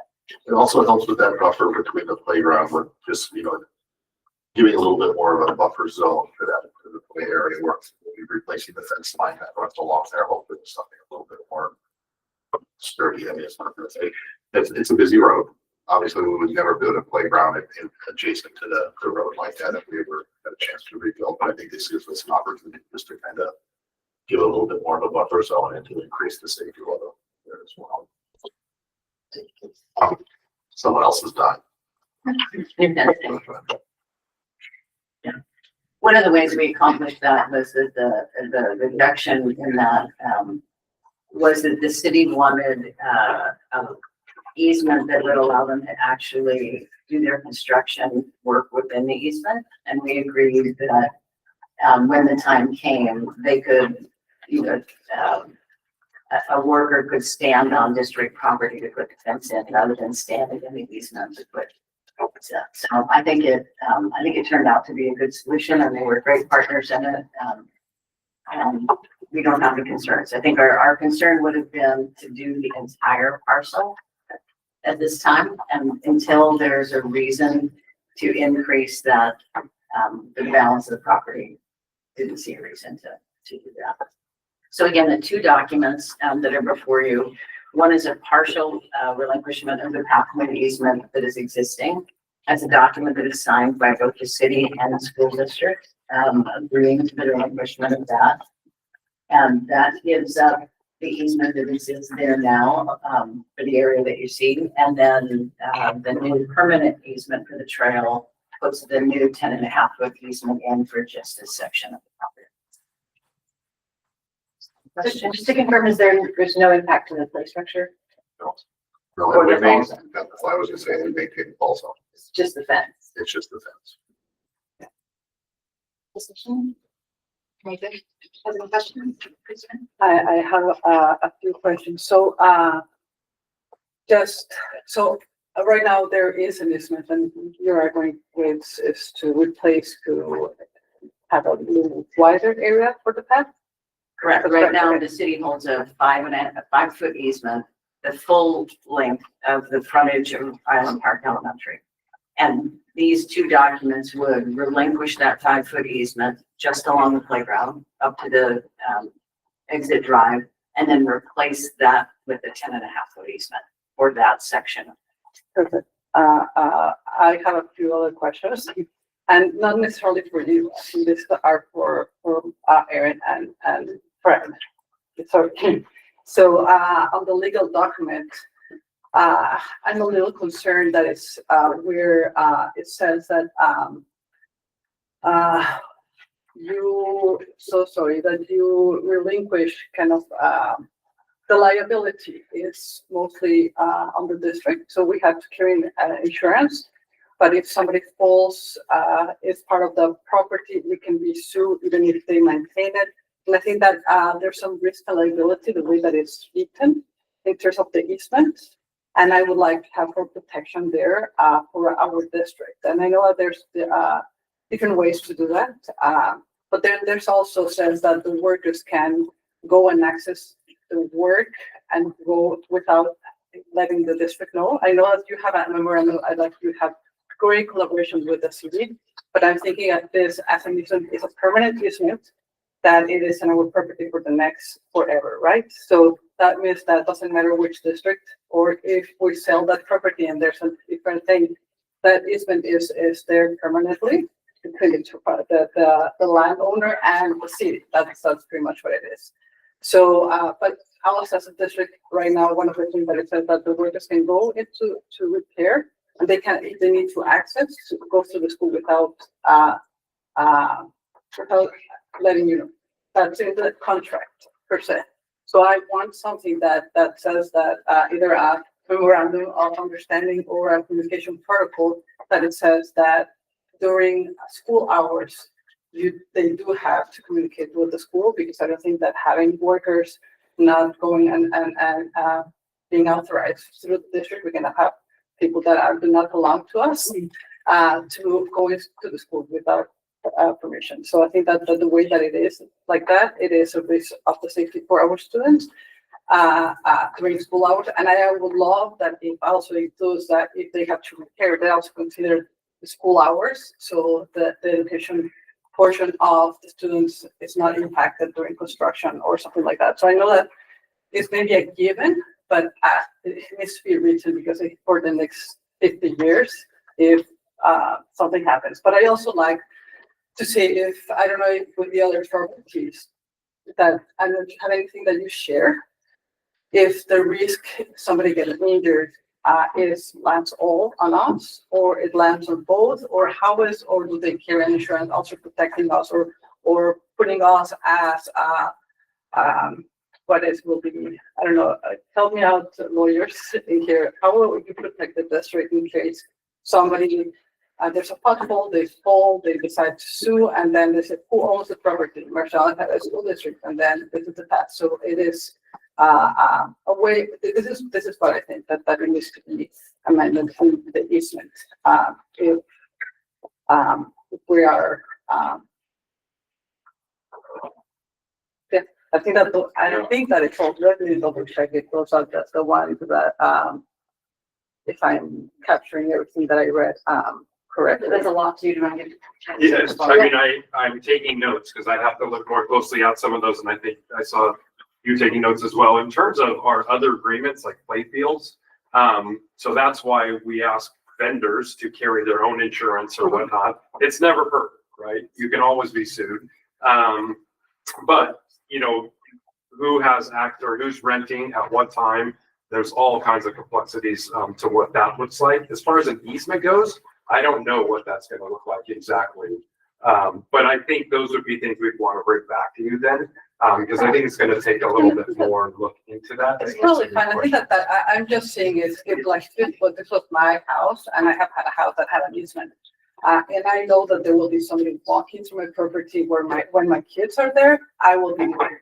And this is the same. So so at least figure out a way that is a memorandum of understanding, a different way to, but also the insurance liability, and to me, it jumped out since I have part of insurance a lot. So just wondering if that is the same way other districts does, but also, even if they don't do it that way, also what is our liability compared to the city if something would happen? I know that is a very small stretch, but if we are taking away the other easement, I think it's a great opportunity to make sure that the district has a better agreement. So that's the only thing. So it was. I think Karen and the city attorney could work on a hold harmless and Yep. defend it and then indemnify. You want that, Aaron? Yeah. We have something similar with the tower at the high school. So the T-Mobile cannot come onto our high school property to work on the roof. So I'm not even guessing you're talking. I think that's a safety concern for myself. Thinking who could be in and. I think so. Yeah, good point. Anyone else? So it sounds like in this case, just, that means that we'll be going back and making some changes, so. Does anyone else have anything they'd like to? So the indemnification point there, does that cover they can't sue us if something happens in the city? Yeah. I heard what Christina's concerned is. Yeah, no, absolutely. But I think we will want to double check and answer that for certain instead of on the fly. Because we're not up against it as if we need something tonight. As Brandy mentioned, we can do this at your Yeah, next meeting. and especially because it does say you are required to have insurance, but it doesn't say anything about them having. And if we're doing this together, I just want to ensure that although we live in the same place, I want at the same time both of you to be protected. But my job is to ensure that the district is protected. So what are we protecting in case if there's a lawsuit? If they decide to bring something or somebody gets injured, I'm doing all the above. So there's an opportunity to look into that. And if we have other easements like this at the tower, there's an opportunity also to review that to ensure that there's something. So we always protect students and that nobody has like legally access without permission. I know that there's an understanding idea. And I will say that with the construction that is going around in the city, I get notification that the school bus will pick up the kids in a different block. And that's the way that I actually know that it's going to happen. So I think that you are more connected than actually they with the householders. But at the same time, if the city changes communication, then but this is for the 50 years. Great, thank you, Christina. Julianne or Maggie, did you have anything? Okay, I would just, there's this culinary exhibit A. Northwest. Just so we know what it's Northwest. Okay, so do we need to make a motion to table this or can we just go forward? Okay, great. That's good. And now we will move on to 5A with the school. Okay. Thank you. Thanks. On the high school team.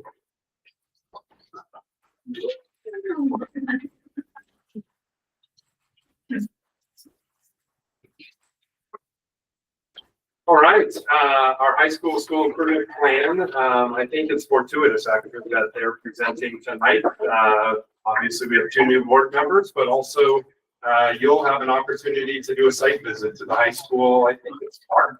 That what we have this year, and it's an opportunity to see all of their work in action. So the team here tonight will talk a little bit about the past, but a lot about the present and the future, and some really amazing work.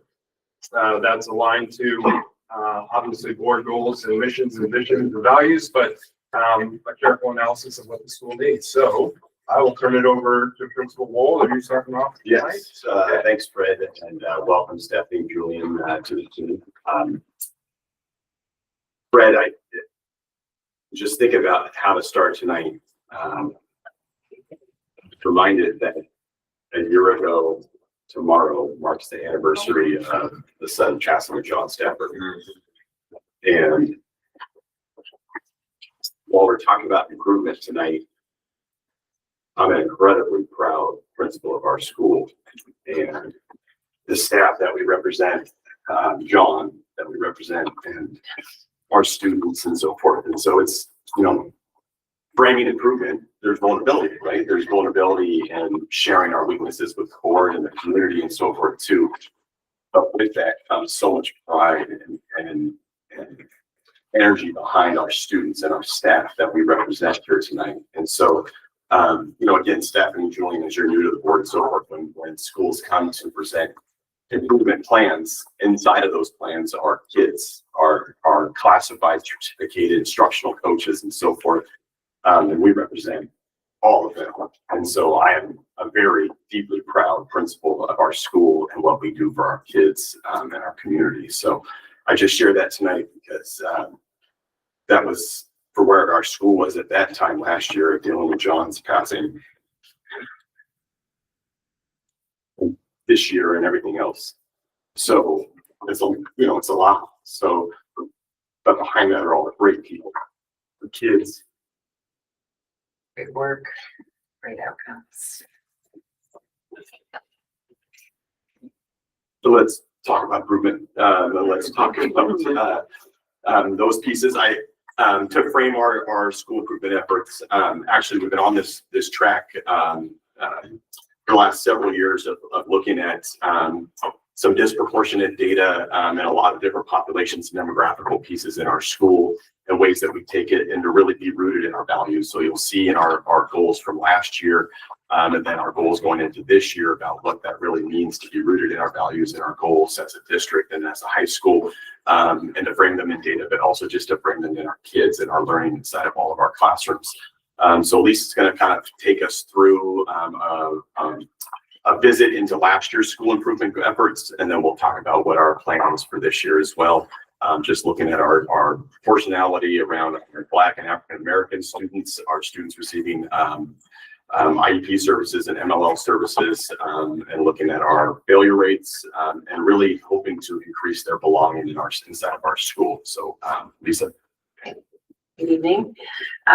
So you've had the document so forth. I'm gonna just kind of stay at a pretty high level and then make sure we have time for questions. The areas of focus for us, Nick already introduced our groups, but we were definitely looking at adult connections. Do our students have an adult that they can connect with if they're having problems? We had just gains for students who are Black and African American and those who are receiving MLL services. And then our students who are Hispanic and receiving IEP services, they did not see that same growth in that area. For school enjoyment, they enjoy coming to school. Students, again, who are Black African American and students who are Hispanic, we had an increase in those areas, and then students receiving MLL and IEP services, we had a decrease in those areas. And then grades, we've been really monitoring students who are earning credit. So we're looking at our Fs and our NCs because then they're not earning credit. So students who are Hispanic and are receiving MLL services, we saw a decrease in their rate of earning Fs and NCs. So we had an improvement there for their outcome.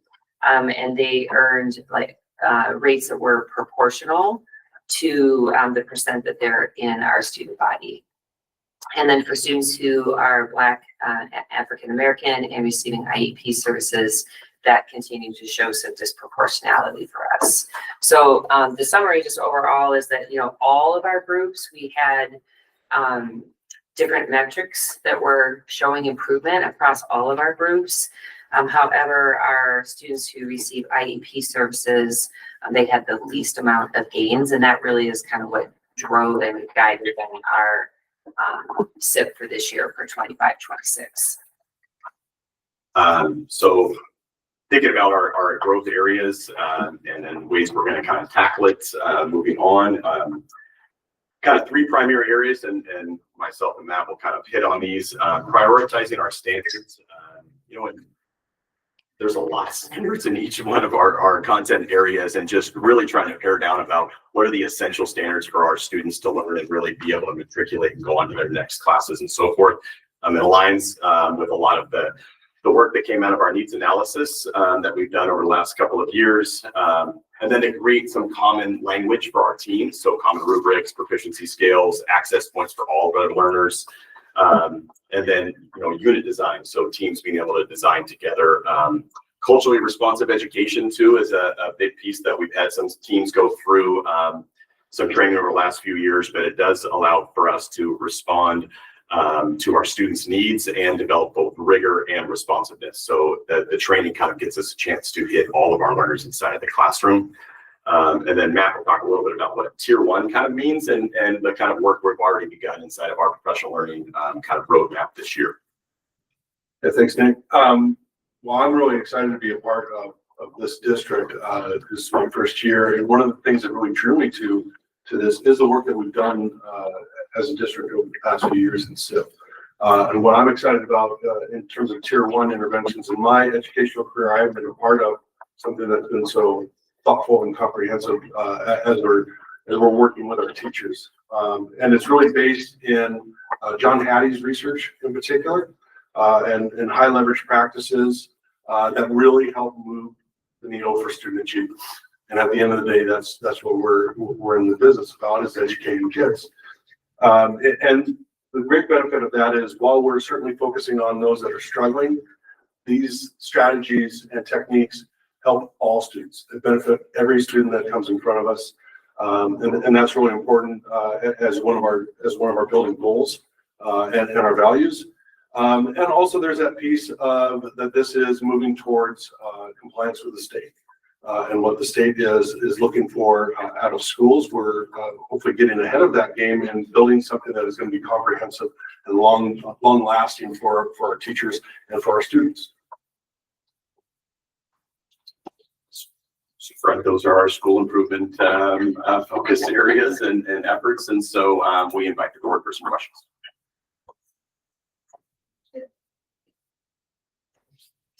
I would ask, and forgive me if this is in the documentation, I'm learning how to read all of this so far. So can you provide more information about the decline in satisfaction on people with IEPs and what the plan is to? Yeah, I mean, we do surveys, we do our EES survey. That is really what that is based off of. We've been looking at that data for as long as I've been at the high school. And so the enjoyment piece is really just that I enjoy coming to school, and there's probably a lot that goes into that. We don't get a chance to interview our students that way, but we're constantly looking at that. So we look at it as our school as a whole, and then our tool allows us to kind of break it down into the various demographics. You can look at it through a lot of different lenses, and we're definitely looking at that. So they had a little bit of a decrease. It wasn't significant, but when a school improvement plan, and it's been our focus for 4 years, we would of course like to see that going up and up. And it could be something, that is our work this year. It could be something around they're not doing as well in school, right? So they're earning or not earning credit at the rate of their non-disabled peers. So that may be a part of it. That connection with the adults, like that they have a trusted adult, that went down this year. So that could have something to do with that enjoyment piece also. And so those are things that we're just really working on. We do our data reports. We're constantly looking at our kids who are, really struggling, and getting teams together on a very frequent basis so that they know that we see them, we care about them, and that it just kind of all goes into that. So it's really nuanced, I think, in terms of what exactly goes into that. But we're checking in with our kids all the time who are struggling. I guess I was wondering if there were any staffing changes or things like that that might cost. Oh, yeah, something that simple. I was kind of going, I don't know what you were saying for, I don't know if you were leaning forward, Jamie, because you were gonna say something.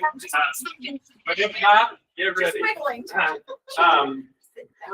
I was thinking about the work that you were showing me 2 weeks ago or so around your first cycle, and teachers, I remember one in particular was identifying 2 or 3 students who you really wanted to focus on. And I know that, so that's where my head went with that question, is some of that work that you were doing around that, because that's really getting at that student level. And so I don't know if you want to talk about that, because I think that could turn the wheel on this. That's what I was thinking about with that.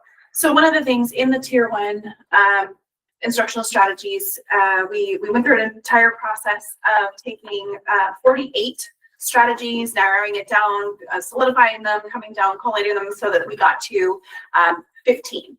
And of those 15 strategies, they're high leverage strategies. They're things that we got feedback from staff on, like these are the things that we want to work on. We want to learn and grow in these areas. So we then put into place 3 learning cycles. So staff have the opportunity to explore resources. We've got a variety of different modalities. So on November 20th, they went through and they were able to select one of 5 high leverage strategies they wanted to learn more about. Then they've spent a month working to implement them, practice them, get some feedback. And then on the 18th, so next Thursday, we will reconvene and they're going to have a reflection opportunity where they will be able to meet with colleagues, talk about what worked, what didn't work, what are their continued struggles, etc. All of this is within the lens, though, of the very first day that we launched this.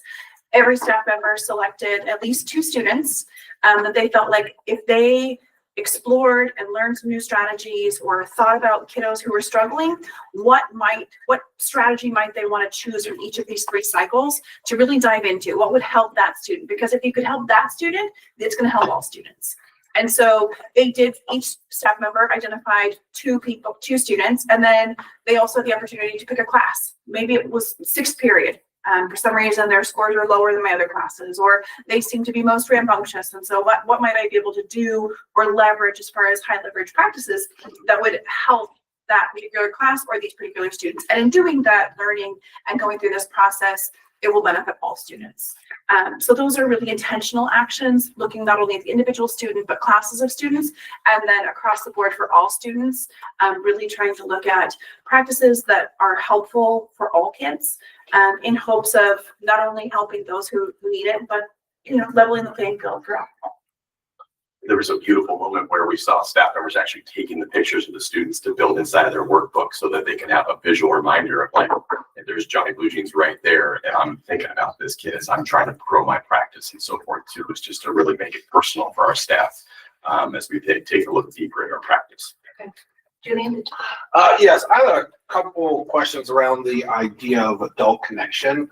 What are some of the specifics that you're doing to make sure that each kid feels like they have an adult that they connect with? As we read in the news of the events of the fall, there's kind of lots of people say, oh, everyone knew, but no one said anything. And so to the extent that each kid has an adult that they feel comfortable reaching out to, what are some of the concrete steps that you're doing to kind of raise that trust in adults?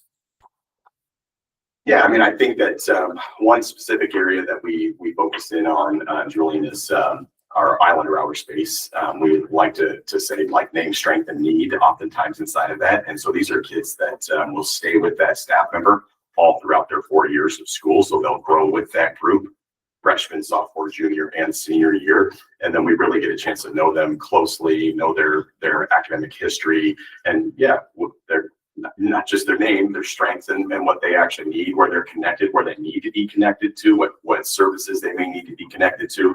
And I will tell you, sometimes that sense of belonging, as we talk about so often here, can be birthed out of that Islander hour experience and in a healthy way, in a really positive relationship-based way, where we have established what those relationships should look like and feel like in a most appropriate way. And yeah, Islander hour is one of those places that's built into a student schedule. So frequently we have students go and work with clubs and sports and a variety of extracurricular, but on campus with their educators every single day. We really want those relationships to be authentic, and that space is a great one for them to develop the name strength we need with their educators. We shared in it was a presentation last spring following the EES. Some of this work began, I remember some early conversations with former Principal Vicky Puckett, and some of you were on that team who started some of this work, and we've seen a steady increase. And I think sometimes you're probably so close to the forest that it's hard to know what are we doing exactly. I'll just call upon a couple things that I've seen, and that is on some of the professional development days. I don't think it was this year, I think it was last year. Students who had specific identities were invited to talk to the staff. And in the pack, and I was there watching these kids speak about their experience and say, hey, I'm not always seen. This is the way I walk through the school, and then seeing how things have changed on the demographic data. I think about some of those things that you've done as a school. I know some of it wasn't just about that. It was about trying to move the needle in other ways. And I think about the restorative conversations that you're having kids have to write letters to teachers when they have not been in their class or shown up. I can't help but think that that adds a connection to just spitball. We also have, like, I think the other structure that we have is we have an SST, our student support team. Every week we probably talk 24 to 36 to 2 to 3 dozen kids. And it's not just grades. It's like we see a change in affect. Students not coming to school, or, what's happening with that kid. And we have a group that's larger than this that sits around. And if we don't know that student, we're going to find out. We make very specific action items. We have a to-do list. We come back the next week. Hey, did we make this connection? I mean, we are really working hard to see our students. So it's so much more that it's so many different things that we look at. And even just walking down the hallways and you see a student who's just sitting quietly, you check in with them. Is everything okay? Some kids need downtime, but some kids, they need that connection. So it's so many things. Julian, and I look forward to you coming. You said in March, for you to come in. Yeah, just you'll see all the different ways in a day easily that we are connecting with kids. So I know that a lot of that you're implementing changes from a safety perspective at the high school right now, but was there any consideration to add a second element to the school improvement plan?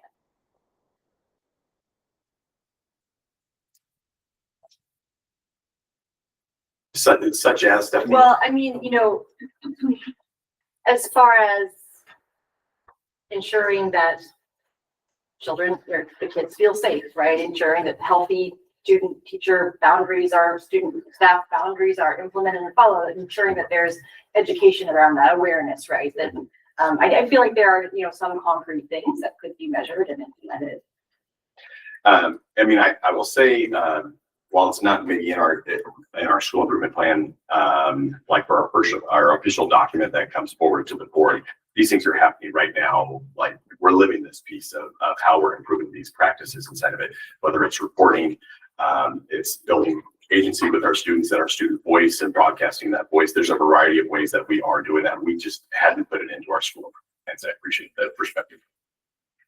Also, just as timing, this presentation and this plan was developed in August, September, October. We were initially slated to present on October 23rd. October 23rd was the date that the article dropped for Curtis Johnston. And so we immediately, it's not reflected here because these are the things that we've done for the year-long PD planning and the growth of our school. We immediately took action, and we canceled school on November the 10th to do a day of learning reflection, moving forward with staff. We held listening sessions with students. We did webinars. We did a variety of things. So the timing of it, this was all baked before what happened in late October. But that doesn't mean that one is happening and not the other. We just didn't formally add it to the SIP. Because the SIP was already created and the days drafted, and then for the new safety pieces, those have been added, but they're not reflected in the document. And I just kind of look behind the curtain. We had conversation about that, and encouraged them to go forward with what they knew we needed to support all students based on the data, knowing that no matter what, that work to make our schools safer, whether or not it's through the committee that Christina or Director Martinez and I will talk about, the work that we've been doing, the additional trainings and the things, I think that it was acknowledged that that was going to happen no matter what, but that we also have other aspects of the school that if we can get those healthy too, we're going to be even better. And so we did talk about it, and I really urge them from my seat to continue working on some of the other goal priorities, knowing that this would no matter what be part of it. Any other questions? I do. So I think with the data that you're bringing up, that those who have not improved as much. So you mentioned the Black and African American, the Hispanic and AAP, and I don't know. And it's a question for Brad and for you. And when you presented this, the middle school team was going to be here. So I think that it would have been fantastic to ask these questions with the middle school team here. But I think that it is a little bit concerning that this is showing at the high school level when interventions also need to happen way before. So what are the monitors that are happening in middle school and elementary? And do they exist? That will be my question for you, Fred. And if not, and if you have to go back to your team to ask what type of, or is there continuation? Are you measuring it the same way? And I think that matters because then if you are not, then something is missing. You're missing something there to see where that happened. So let's look at K-12 to make sure that those kids in high school, you are the last opportunity that they have before they go to college. And we went to WASA conference, which is the Director Association, like 2 weeks ago. And I think that Lucy and Brody were in the same presentation that I was. They were talking about the what after high school, right? The preparedness and the data about students after high school and how we could prepare them better. But within that data, it was very alarming how many minorities were not going to four-year college or even second-year college. And the failures happening in the K-12 system. But high school, they were the same thing. They were highlighting this in high school, but it's too late to make sure that these kids are successful to get there. So if we are thinking about this, we're talking about IEPs, we cannot think about looking at this gap at that level. We have to get it way back to from kindergarten. What are you measuring, and are you measuring the same way? And if you are, maybe find out to do an equity audit on instructional behavior and patterns insisted in the adult behavior towards the students to see what is happening that this gap exists. And that's pretty much my question, comment, reflection after. It is a lot because you're presenting data and I am questioning regarding it's particular in the groups that you're talking about. Yeah. Because you are also highlighting that also the multilingual learner. So all of those matter. But if you're talking about that in the data, I want to know and I want them tied as well. So when they go to college, and I don't know if Lucy or Brody remember something from the presentation that we went, but that like I'm tying it with this presentation, but it's something that and it's okay if you don't have the answer right now. I would love for you to think about this as a system, all of you, how can we do this? And part of it from the system piece is, are we looking at the academic outcomes of the students from an achievement perspective? Are we looking at growth of students? They may still not be achieving, but they've grown.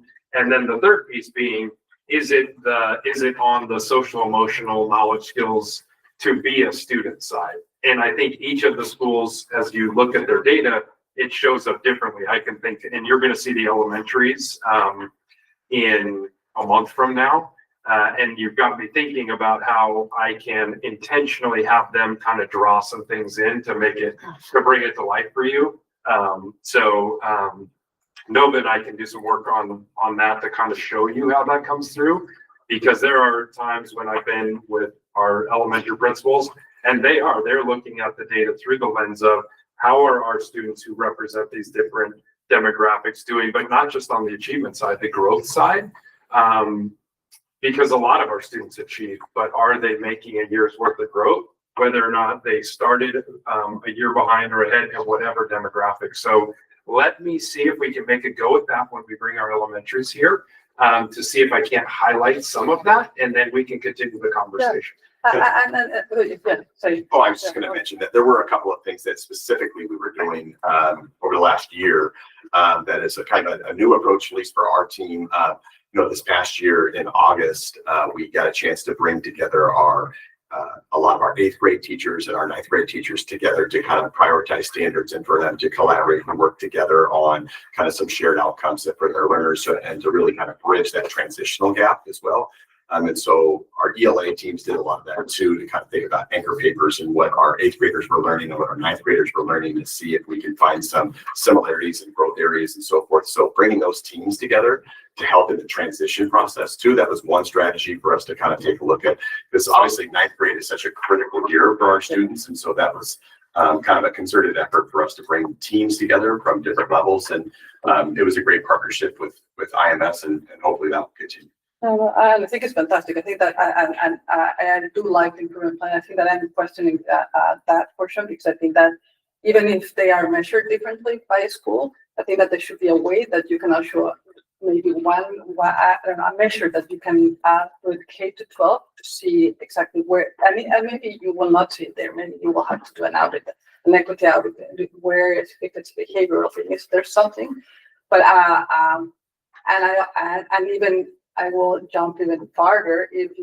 That might not be easy to do right now, but if you think about where do your diverse students that have graduated have gone, and especially those who you saw that don't struggle, like do you see a difference? And if there's a big difference between those who are in the future, what is the big difference? And if there's a difference, then there's an opportunity for intervention and actually ensure that any, like all the lists that you said that are in there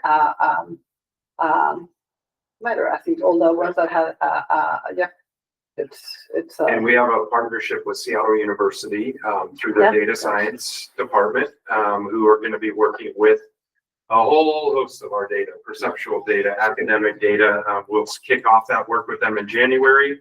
Nova and I will be going over to a presentation. I don't remember which night it is, but we have a presentation, and then we're going to have some grad students who are going to do some work and be looking at that systemically K-12, helping us out. What blind spots do we have to help us with the K-12 alignment? If I could just say one thing, I just will say that just the comment, it really resonated with me that like it's too late, and I will just say like it's never too late. And like our kids at the high school, like we see students who come to us and they're really struggling when they come to us. We see a time where they kind of fall off a cliff, and then we help them come back up. Like it is just never too late for our students. And I will believe that. Yeah. So, and I'm sorry if that crowds that way. I think that it was what the presentation where they were highlighting that only focusing on how they do in high school is misses a lot of learning opportunity, because you might help them grow, but maybe they would not have grown as much if the intervention would have happened when the gap started. So I think it is more the intent of that to achieve their full potential, and that's it. But I agree with you 100%. You're totally right, and it was crazy. we worked that, very hard to make sure no, it is absolutely. never And I too think late. that is true, and the same. the same way that each one of these groups also do, maybe it is that they find, and I know that a trusted adult, and I think that with the ESP, the survey, the ES. Yes, yeah, education. So that was something that it was highlighted too, like who had a trusted adult, and Yes. was highlighted. So I think that tying that too, maybe it is related to that. So, that's it for right now. Yeah, so just sort of circling back to Stephanie's point on the safety culture or and also our general improvement in like feeling and belonging. I just want to acknowledge that what I've seen through my work on the path and also having a high schooler who reports back. I think we need to take a minute to sort of acknowledge like the actions and intentions that you guys have taken around making a culture in the high school where more students feel that they do belong, and where they feel like it's a safe place to go. I mean, I've seen so many tangible steps that you have taken. I know that's out of the scope of like last year's improvement plan, but there's tangible steps that you have taken to ensure that our students feel that they have a place where they can be heard and taken seriously, and that there are concerns about, ramifications of bringing something up, given a lack of confidentiality, maybe that they might expect, that we're creating an environment, I think, or you are creating an environment, you are creating an environment where students feel that safety and security to come forward with concerns. And I think particularly in light of like the awareness, I think in general in the student body of like, oh, this was happening when we were just catching a vibe, but something was going on. I think now people are more aware, and I think I just want to acknowledge the work that you've done as a team to really bring out that sense of like security and belonging and ownership on the students' part of what's happening in the schools. I know that is a lot of work. It's a lot of work to change a teenager's mind of how to like, narc out their friends to adults or like, or anything like that. And I think that you are creating an environment where that is becoming more and more possible every day. So it's not reflected here because it's last year's report, but I've seen a lot of the work that you're doing. I would also say, oh, sorry. I just wanted to really say, guys, on like the tier 1 work, especially that work around consistency between classes. I think that has been really good work. I know you have a long way to go in that. It's tough stuff trying to get classes to align and be consistent in that. But I think that would really help out with a lot of the numbers of passes and failures.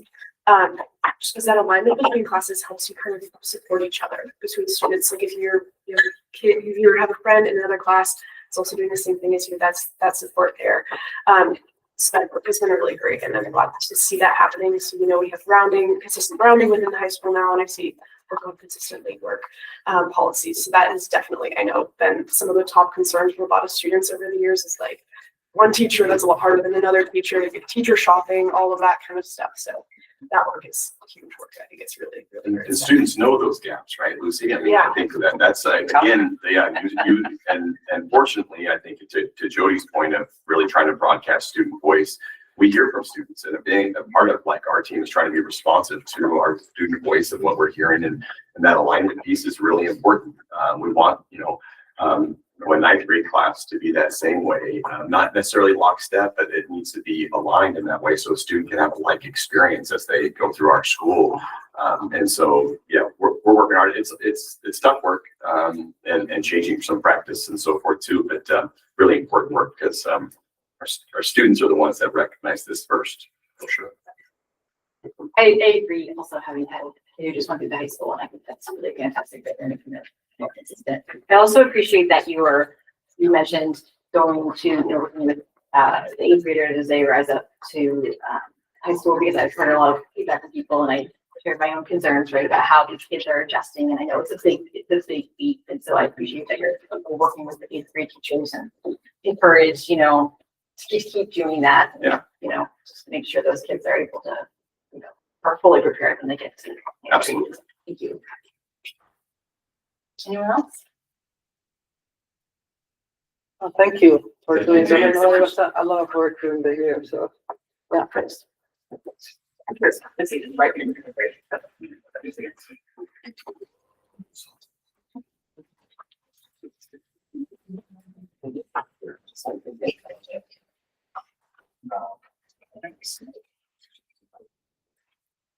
This is the college. I like this fancy jacket. I do.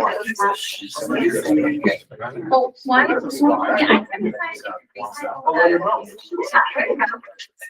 Compliment.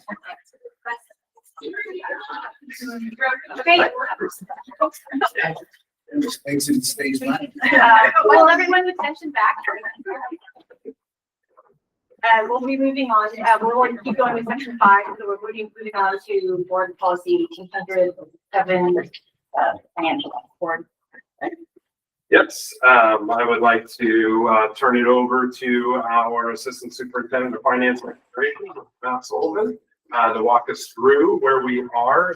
Just a reminder, when we get to the end of January, that's when you're going to get kind of the November, December. But this at least gets us through the first couple of months of our school year. So I'll turn it over to you.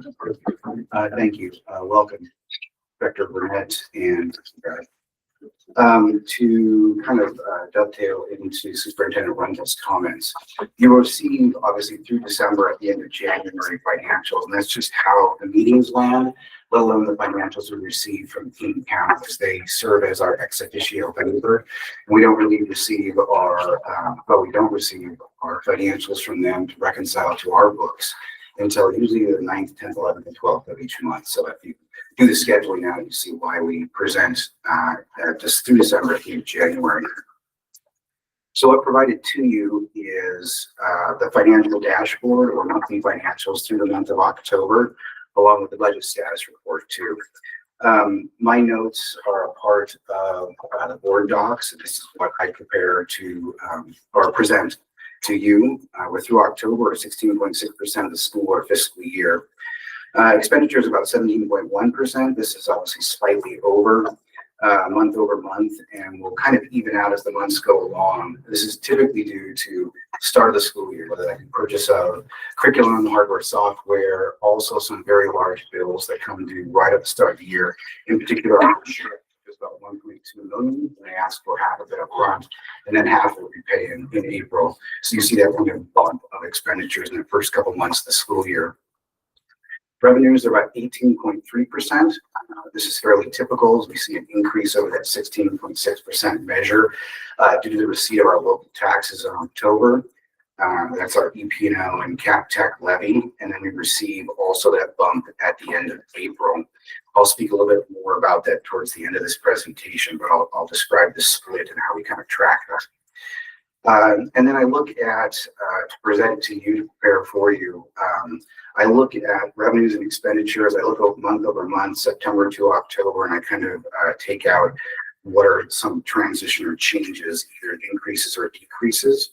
In this case, we look at special education and special services. There's an increase of about $135K. This is due to what we're seeing now. We had an additional out-of-state placement that hit us in, I think, late July, early August. And so we're seeing that increase month over month. And then also support and community services, there's a decrease of about $184K. This is due to several initial start of school year bills that were paid in September. Like I said, such as insurance and software, hardware purchases. And so we're kind of tailing off month over month, but it still increases the overall expenditure year through September and October. And then looking at revenues, as I mentioned, local levy, we have that increase as noted above with receipt of our local taxes. And then we see a decrease in state apportionment. And this is due to, you'll hear more and more of this as we talk about it, as I do these presentations, and or my team, Director Adams and Assistant Director Garcia Faber will also probably mention this as we move forward throughout the year. Apportionment is not received on an even basis throughout the year. At the bottom, underneath revenues, you'll see that I put in there the percentage annual apportionment, and you can see kind of the ups and downs as we go throughout the year and how we receive that. I don't want to get too much of a soapbox, but OSPA does not provide that evenly, and specifically they use us as a bank on the months after we receive apportionment. Where in October, you notice we have 8% apportionment, but immediately drops down to 5%. Similar in the spring, where April is roughly 9%, and then it also drops down to 5%. That kind of gobbles up that local tax as we see that. Back to the revenues, federal grants. Obviously, these are reimbursable grants, so we never really see revenue in September because we're billing back for that usage in that month. So we see 0 in September, then about 15,000 in October, and that's why there's an increase there. And then monthly fund balance, which we call our cash on hand. The fund balance at the end of October was about 4.1 million. And I compare that year over year in what I call my widget, which is a monthly fund balance cash on hand. You can see that graph. So the blue is last year, the orange is this year. And that decrease is almost 80,000. This is due to our local taxes not coming in evenly. We typically see a 40-60 split, meaning we receive about 40% of the EPO and tech in October and then 60% in April. Me and my team track this quite closely. Last year, we received about 36%. This year, we received about 35%. I can't go into the specific why, but we do monitor that. The money does come in month over month over month, so we do receive that. But we do notice those ups and downs in that receipt of local tax.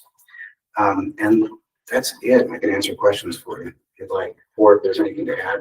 You covered it. Questions? I have a number of questions, but in the interest of time, since Julian and I will be getting several hours of training with you next week, I will hold off.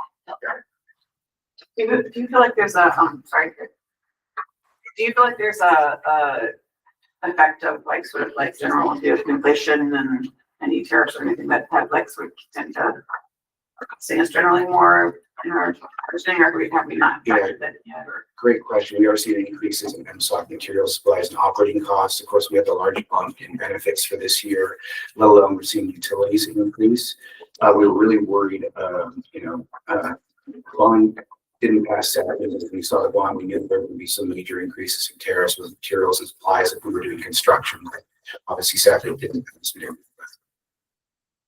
Going with that, and I know the answer of this, but I regarding the new tax, the new tax that was put on by law.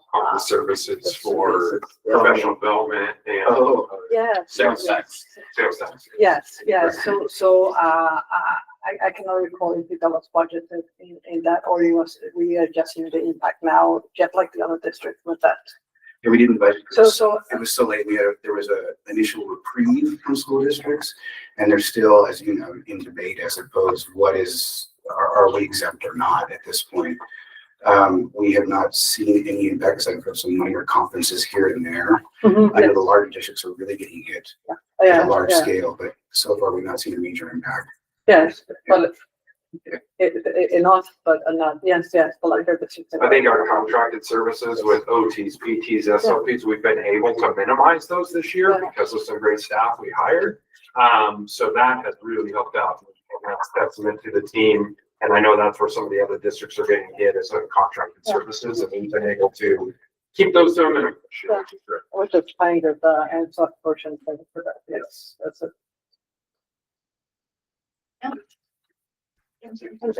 No, borrow your charger. I can charge mine because I will disconnect. Focusing on the side. So you can always connect. Enrollment. If you go down, we get a ferry or no? It's So you just whatever. Okay, I am going to have maybe just make this a little abbreviated. This is just a first look at open enrollment. And so, Hendrix, if you would bring up that presentation underneath 5C. And we're going to skip to slide 5. What I would like to do is just tonight give you some very early thinking that we have regarding maybe open enrollment, but really come back to you in January with more of it. I want to start here, and I apologize. The year on the left, 25-26, is correct. My heading is wrong above it, and I'll fix that for the publication. But this is our 25-26 December enrollment information. And I really want to impress upon you as a board, and we've been talking about this as a team, this stair step that we're seeing. And as we look ahead in future years, we can see where that big group of students are exiting out. We're going to have a stair step down with our current 7th graders. And then you can see with our 2nd graders, we're going to stair step down again. We'll talk more about implications for this, but how it relates to open enrollment, let's dig into the next slide. If we were to roll forward to next year, this is kind of what things would look like at that point. So taking the grades from last year, rolling them forward, you can see our high school stays fairly similar, and it's where our full elementary school or our middle school and into elementary starts to see the drop from there. So that really gets us thinking about, how do we smooth out enrollment such that we don't create massive changes to programming and options and opportunities for our students. So if we go to the next slide, a little bit of where we are with open enrollment as of now. We have 59 students who are here in our school district because their parents work here. We have another 12 who are either children of city staff or they're here under other non-resident conditions, different anomalies or leftovers from previous policy. In our schools, we have 33 students who open enrolled last year who returned this year.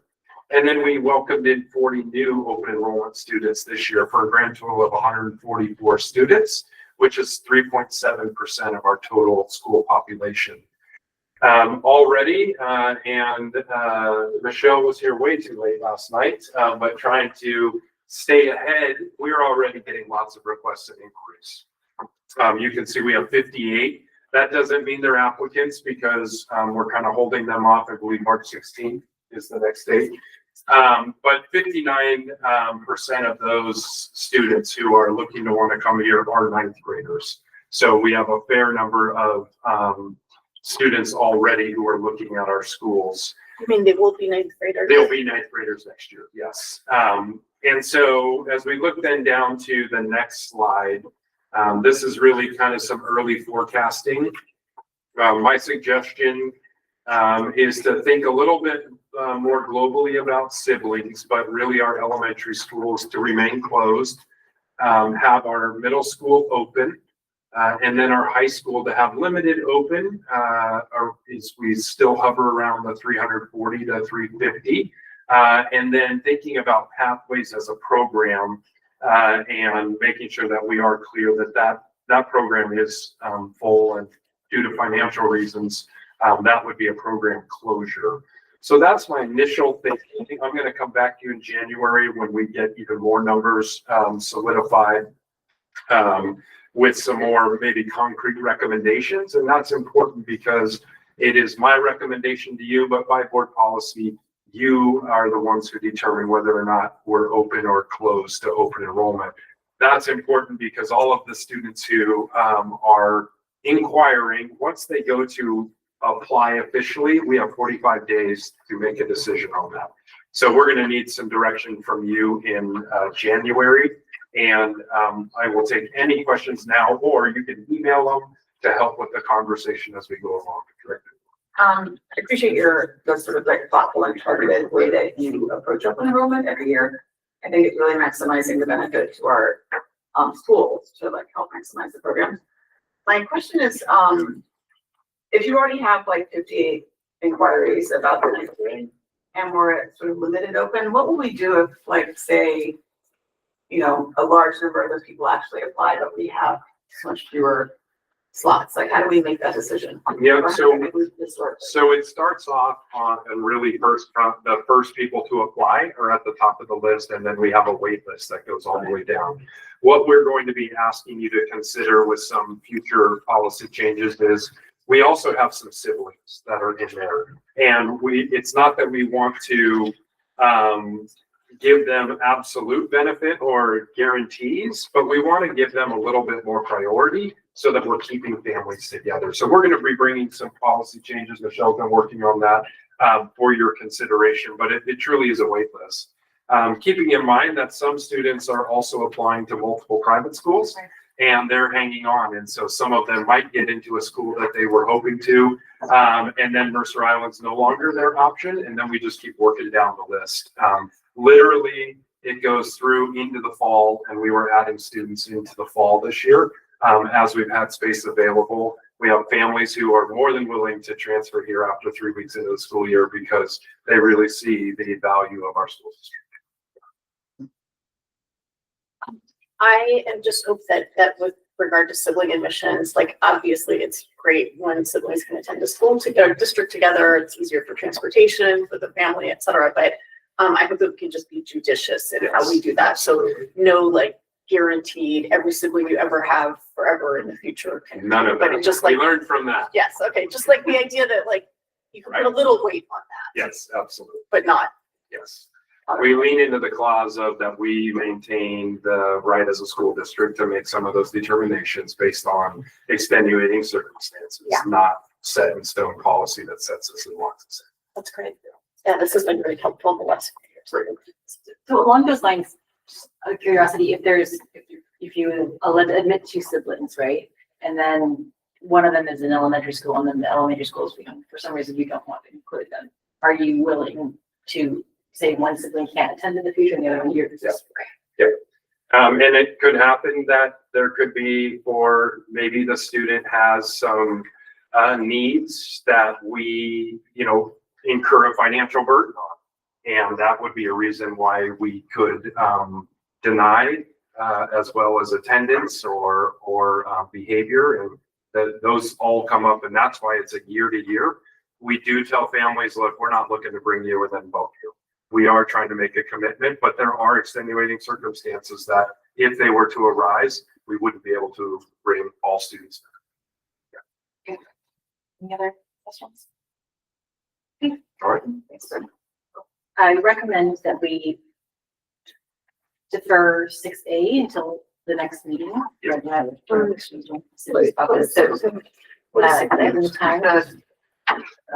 Appropriate treatment activity numbers, yeah. And then I think we're going to partially handle 6B. I would say we should partially handle 6B. We have Giovanna Koseski here, and I really want to make sure she can present tonight because she's been waiting so patiently. While she's getting started, let me see what the other levels might look like, but we might be able to postpone some of those and just do this in over two meetings for the same time. Yep. So Giovanna, come on up. Giovanna Koseski is our student records coordinator. We go to her for, like today, I had a question about a transcript for a student that she helped out on. She helps to make sure she's tracking CEDARS, which talks to OSBI. So all things student data, somewhere Giovanna's got her finger on that pulse. And so wanted to bring her in. So OE 9 that we're going to be monitoring, or yes, OE 9 has level 2 monitoring on items 3, 14, 16, 17, and 18. And item 3 really has to do with our enrollment of students, both the students who are coming in, but also students who don't choose to come here, and then also students who graduate. And so I'm going to turn it right over to Giovanna, and we'll get right into her presentation. Okay, thank you. Okay, so my presentation includes, like Dr. Wendell said, some enrollment information, but also some withdrawal information to just kind of give you a perspective of the numbers of students that withdraw, leave the district, and the reasoning behind what we usually get from the families. On our first slide, this is just a summary of our enrollment over the last 4 years. The yellow bar is our current 25-26. This is where we're sitting, where the K-12 enrollment is. So when comparing to 24-25, we had a little bit of a drop in enrollment in grades K-7, 10, and 11, but then we had some steady enrollment or increases in the remaining grade levels. So we did get a little bit of an increase there. out of our withdrawals, so twice a year we do a data collection of how many students withdraw from the district. And this particular slide reflects the data from February 2025, February 1 through September 5th, 2025.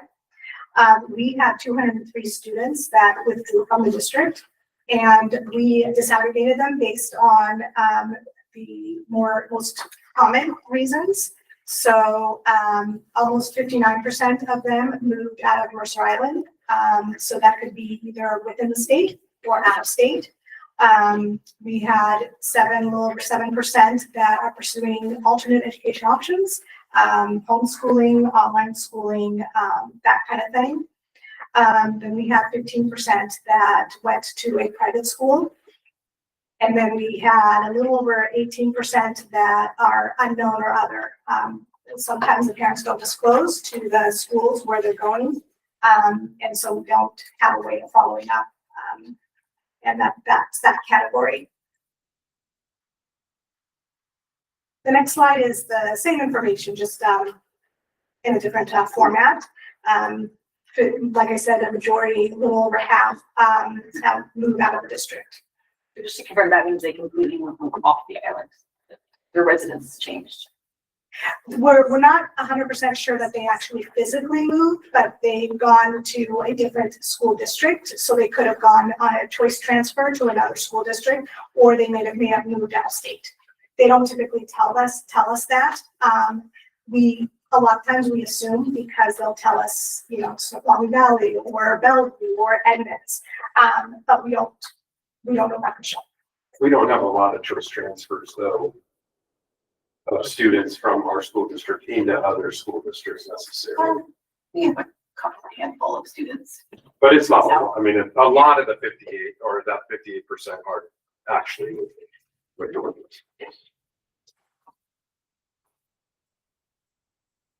So in looking at the withdrawal reasons by year, we looked at the last 4 years of withdrawals. This is where we have the semester 1 and the semester 2 broken out. As I mentioned, February to September would be semester 2.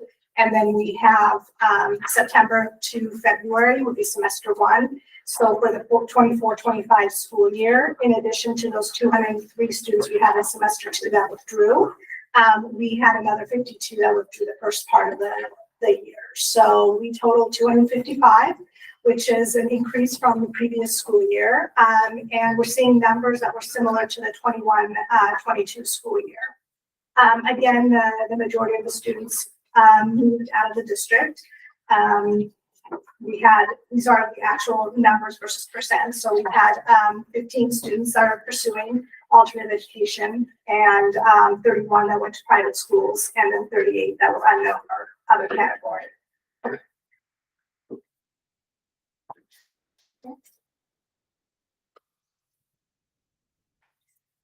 So here with the withdrawal reasons, we're looking at the different school years. Our 24-25 school year is in the orange. We have again, the majority of them are moving out of the Mercer Island School District. So we had 145 right there. And then we had 46 go to private school, and 39 were unknown or other, and then 25 were alternative education. So that's our smallest, and that is our total for the 2 semesters per year.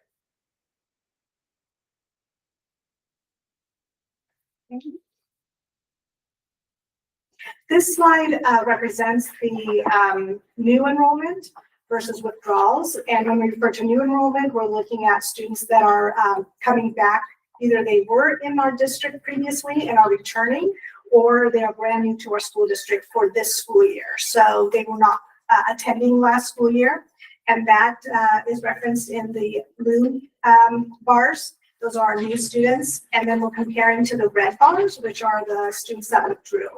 So we do, when looking across the board, we did end up gaining about 88 students when we're comparing the different populations. We saw an increase in each grade level except for grade 5 and 12.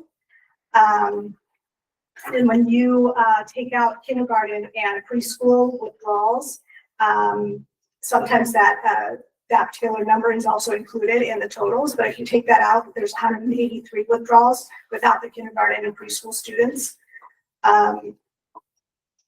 Yeah, so that is that comparison right there.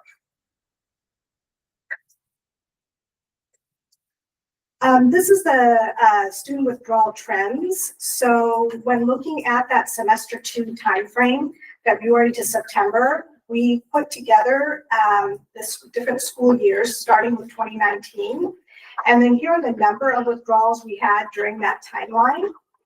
And then this is our percent attrition basically. So for February to September 2025, we had a 5.1% reduction or withdrawal. It had been the previous year, it had been 3.8%. So that did go up a little bit for this last year, so.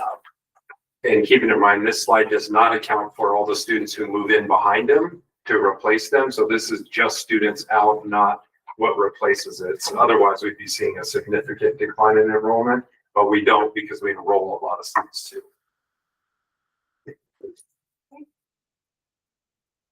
And here's the student withdrawal trend as a graph, just seeing where we were back in 2019 in terms of withdrawals. We saw an increase 2020 and 21, and then we went back down and just kind of had a little bit of a slower increase right now.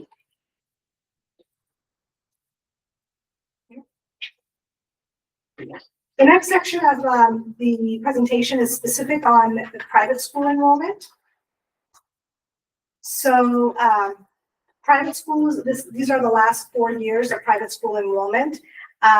We surveyed 88 school districts within about 25 miles of our area here.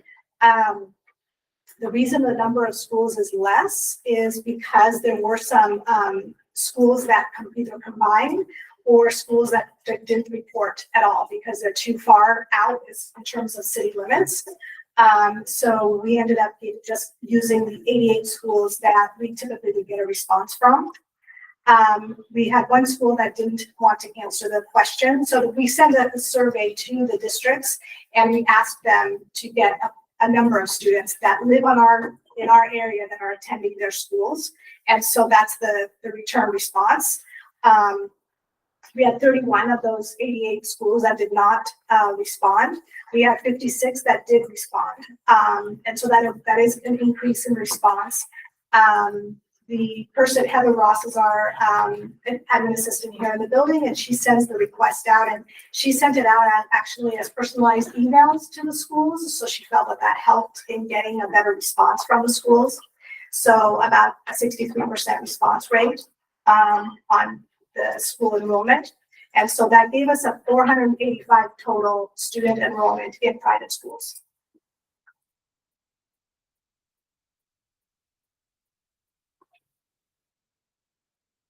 So here we're taking the top 10 private schools and the numbers of students that are enrolled in those schools. So we start out with St. Monica's, which has the most school enrollment, 123. And then we go down to the French American School and then Seattle Academy. And these are all fairly similar over the last few years. They tend to be similar schools that have the numbers of enrollment. We did see, overall, we did see a decrease in enrollment in private schools. And you can see here when comparing the numbers, last year we had 514 students. And this year we have that 485. So there is a reduction in enrollment in private schools.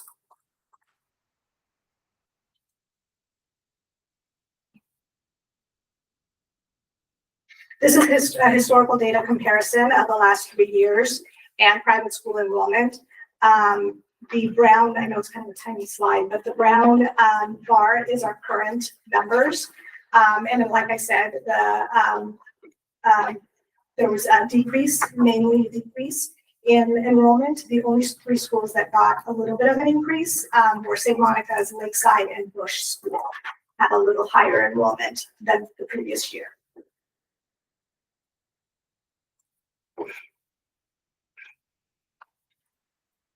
Private school enrollment by grade level, we see that the biggest chunk of enrollment is kind of these middle grade levels, starting with grade 3 through 8.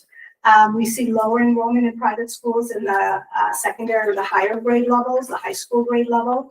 And then we see the lowest down here, lower grades here for grade K1 and 2.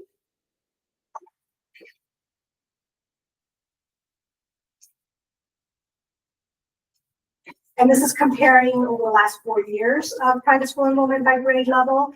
The again, the brown bars are is the current school year, and we see reductions in most of the grade levels. We did see an increase in grades 3, a little bit of an increase in grade 4, 8, and 10 in terms of this year, but the rest of the grade levels, there was a reduction in number of enrollment.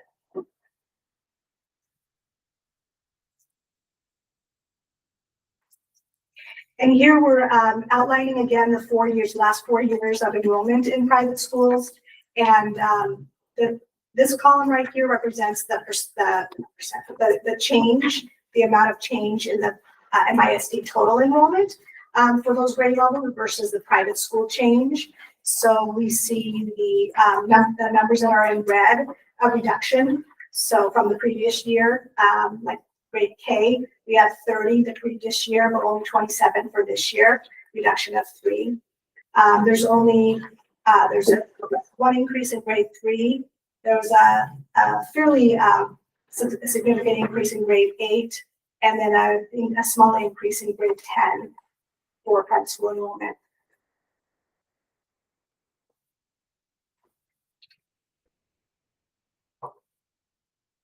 And this is another view of the enrollment change. So the MISD enrollment change is in blue, and then the private change, the private numbers change is in orange.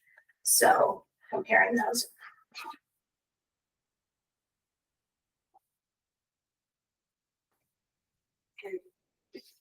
The next part of this presentation is the family exit survey. Every year we send a survey to families who have withdrawn from the district.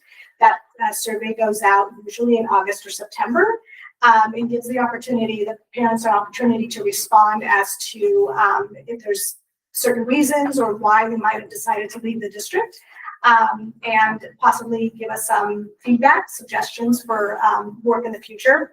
So these are the results of that exit survey. We had a total of 34 families respond to the survey, and that 34 families equates to 47 students because some of them had siblings. And so we saw the biggest representation was at grade kindergarten, the responses that we received. We did see some 6th grade families and some 9th grade families respond as well.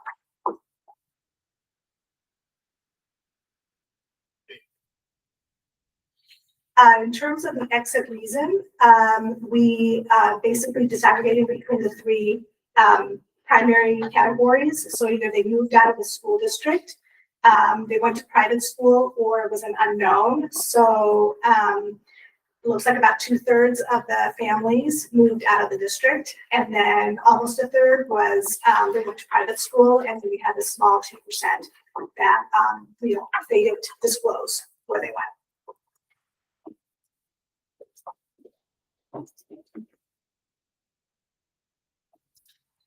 We asked them a question on the survey about their academic experience, whether they had a positive experience, negative experience. So from the responses from the 34 families, we see that there was 19% and almost 28% in blue, which is the positive experience. Then we see the yellow, which is 23.4%, that's a neutral.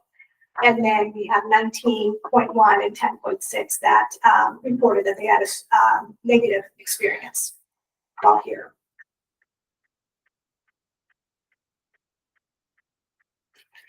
And when we asked that question, we asked them to give us some information or some reasons maybe why they might have had a negative experience. So these are some of the comments that parents had supplied to us as to why. Can I ask you a quick question?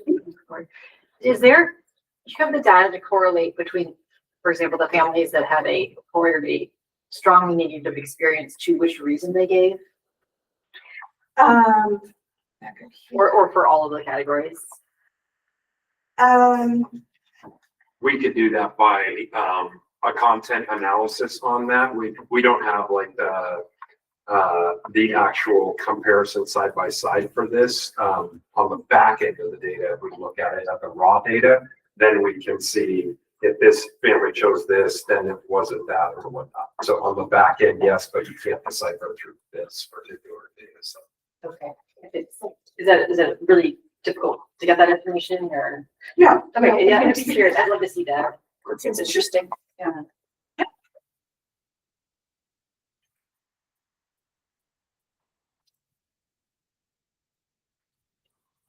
And on the other hand, on the other side, we also do send an annual new family survey. So for new families that have just moved into the district, that are brand new to the district, they get a survey as well to give us some information about why they came and they chose North Rockland School District. So these are the results of that survey. Here are some of the reasons that the families have stated as to why they decided they wanted to come to Mercer Island. And they're not ranked in any way. They're just the information that was provided.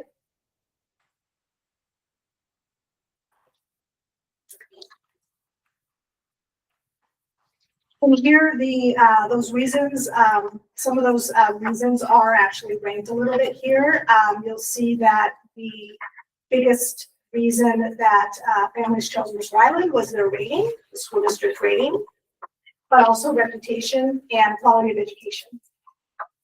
So those were the top 3 reasons that they stated. We had 37 families respond to the survey, which represented 46 students.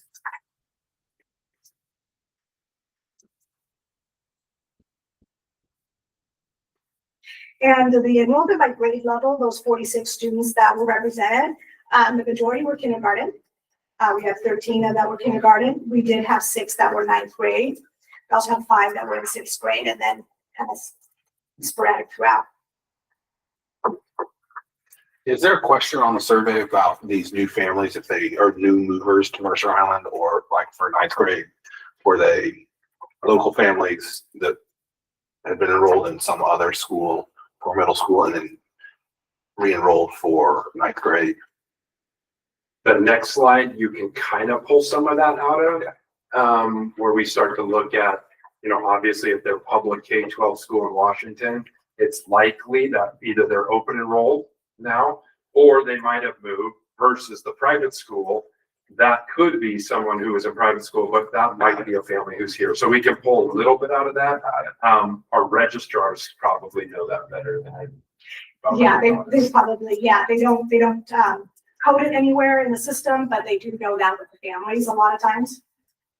But here's with that slide, we had like here private preschool. Most likely these were the responses from the kindergarten families that they came from a private preschool. But we had 13 that reported that they were from a different public school in Washington, but there's no designation that they're choice transfer or have, been accepted on open enrollment. So.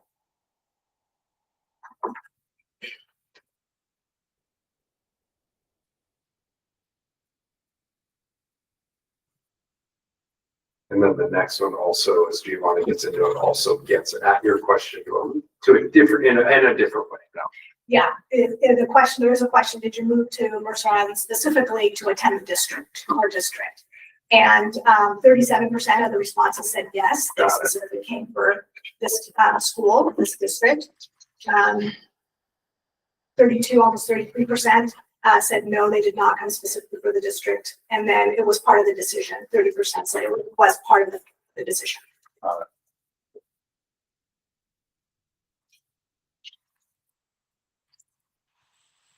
And then this particular slide asks the parents what search tools they may have used to get information about our school district.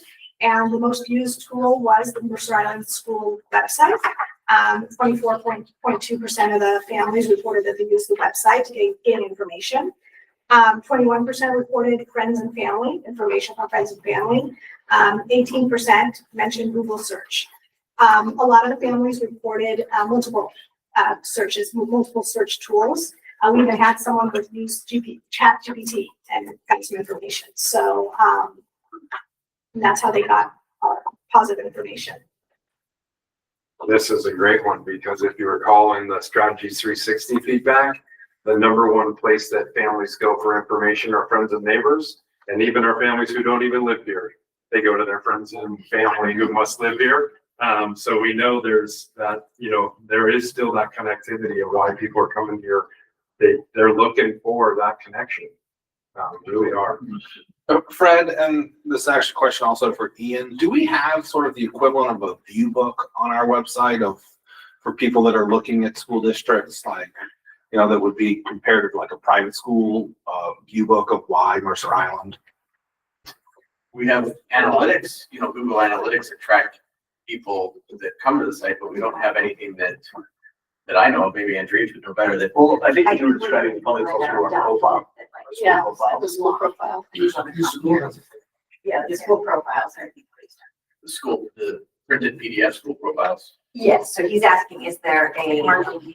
Yeah, we piece have on our website? school profiles on the website for each school that we develop each year with the SIPs in them and information on administrators and programs at the high school, programs at the middle school groups. And those are on our publications page of the district website. I have a question, which is, can people, just kind of jumping off of that, like, can people from outside the district see the high school course catalog on the website? So that's something else that like speaks very well for us. All of that is Google.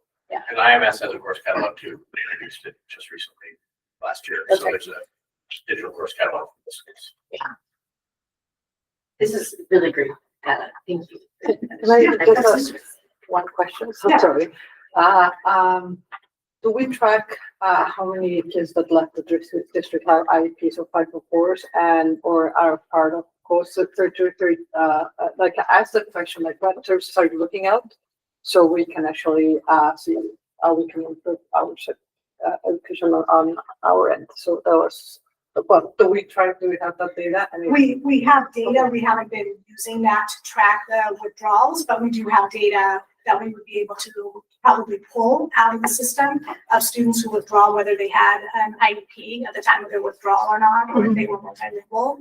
yes, I think that it will be so we can see what type of education they're looking, and if that's something that we can provide here, just like that the program, the literacy program that is implemented in elementary, or it's something different that is not the public school system capability. So I think that would be a great thing to. And this report has grown exponentially since COVID.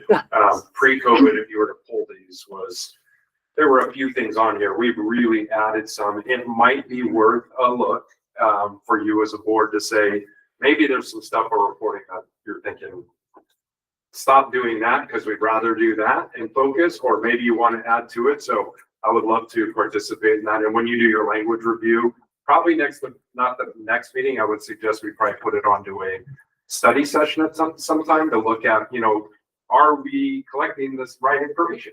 And we can have that conversation. I think it would be a really interesting study definitely about that and just generally about approaches. Yeah. We have a bar graph. I don't know if it is. I'm not going to directly do it with yours. But like, it's like, specific numbers of students gained and lost. Is that one that's like, you should paginate this. Okay. This one? That one? Oh, that one. The private school enrollment. Yeah, and that's, so like, looking at raw numbers versus like sort of looking at the universe, so we're comparing that to like the 480 students in the private schools that responded to our survey versus our school district of like, 2,000, so like we would know like sort of percentage, you know, like a general, like maybe idea of like a percentage of students that we've gained or lost, like if we've gained 10 students, but that's, you know, a very small percentage of our student body. And they've gained 3 students, and that's a larger percentage because they're like the number of the students involved in the questioning. Do you understand what I'm saying? I'm not being very, sorry. But like, you know, we have 3,000 students and they have 500 that we're responding to, then it feels like whatever number they're showing seems like a bigger impact. Who's they? Like the private schools that responded to her survey. So I'm just wondering if there's a way to like. To get the number, are you asking the populations of the private schools, like total populations of the private schools? Yeah, versus something like that. population? So if they were to have lost 11 kids, but their population is 220. Right. That's a lot different than us losing 46 when we have 4,000. Yeah. Is that what you're kind of saying? Yeah, and I don't know if that's a useful number to have or if it's just I'm always interested in when I look at raw numbers to see like how they actually weigh. But if it's not, I'm not in any way asking for extra work or reporting on this. I'm just saying that like, I think that would be an interesting way to look at it if it's something that's accessible, but if it's not. I'm gonna note that to come back to that slide. And I just wanted to add on to that to say, I think some people in the district look at the number of students who leave and with a very jaundiced view. And they say, oh, well, students have left. Clearly they are rejecting the education in our district because it's obviously, you know, inadequate because of insert, you know, whatever their issue is. And I think actually that is actually a really interesting, like different perspective to put on it. Like how many kids leave, you know, these same private schools? Like there's just a certain amount of like movement between schools, like every year in every district, everywhere around the world, right? You know, and so I think tying it a little more, which we could talk about in a study session or whatever, but tying it a little more to like, you know, this many, you know, students left because their families felt that our dyslexia services were not as good as they could get elsewhere. Like that's very specific. Like that is like something that that's like actionable on our part. Like there's a need we're not addressing enough yet, you know, versus everybody just sort of like projecting their own ideas onto the movement of students, you know. So and just another thumbs up for looking at what we track. Sure. Thank you for this. Thank you. So since we are sort of splitting up how we handle this board policy, is this sufficient to leave it here tonight? And Yep. we'll vote? And we'll vote next Discuss. meeting after we see this. Yep. Thank you so much. Okay, thank you. Yeah, it's really well done. I had mentioned that we have several handfuls of students or so that leave the district. I just reviewed the numbers and for 24-25, the students that were actually enrolled at the time that they left, we have 3. And only, and those 3 all went to a completely full-time online school, which may be captured under the ALE percentage. So all that percentage that Giovanna introduced was all students who probably moved away. I just wanted to correct myself on that.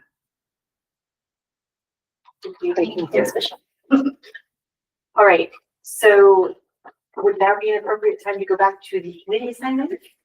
You might want, you could do consent, probably. I would say do consent. Great. Before you do that, can we take a 3-minute break? Please? Yes, we can have a break. You have to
This one's on one. Ready to get started? Okay, let's tackle this consent agenda and then we will finally get to talk about it. I move that we approve the consent agenda as posted. Second. Okay. All in favor? Aye. Aye. All right, 2-0-5-0. Thank you. All right. Let's turn now to committee assignments. And I'd like to start by asking, for those of you who are continuing on the board, I mean, you've already got your several assignments. Are there any of those that you would like to visit? Before we do that, can I actually ask something? Because I think that is also a consideration for you guys for what you choose. And if that's correct, is this the right time? Because I want to add two shifts on that. Yeah, I just want to add, we have to get to that. I just want to confirm first. Are we looking at changing any of the current committee assignments for the three of you? And that's why I'm asking that that I can say that. So I will change. I don't know. Okay. Yes. I mean, I would think that we would have to change some of them. Let me go back. My understanding is that they're meant to continue on. Let me go on and see. Unless there are board members who have a kid in a certain school, it's always fun to be on that committee. So it's like. Yeah, sorry. This committee is not fine. Yeah, I don't want to add this committee to do it. Right, because if we have all three of them continue on as theirs, then it would almost force us, like, I would pick up Dennis and you would pick up Dana. Or you can mix it up, like, Or you can mix me up. I think that yeah. But like if you had a kid at like Northwood and I was, I mean, I'm Yeah. not interested in that. But like, you know, if you had a kid at my school that I'm on, I would swap. Sure. So that could be more. Well, I think that also as a consideration and knowing where you're coming from, I think that I think not Deborah had the PTA council and you two are coming from PTA, and I think that it will be healthy to have the separation and have one of us pick that committee. So I think that also that might shift which committee we are going to. Okay, sure. Yeah, and I think that that's a healthy.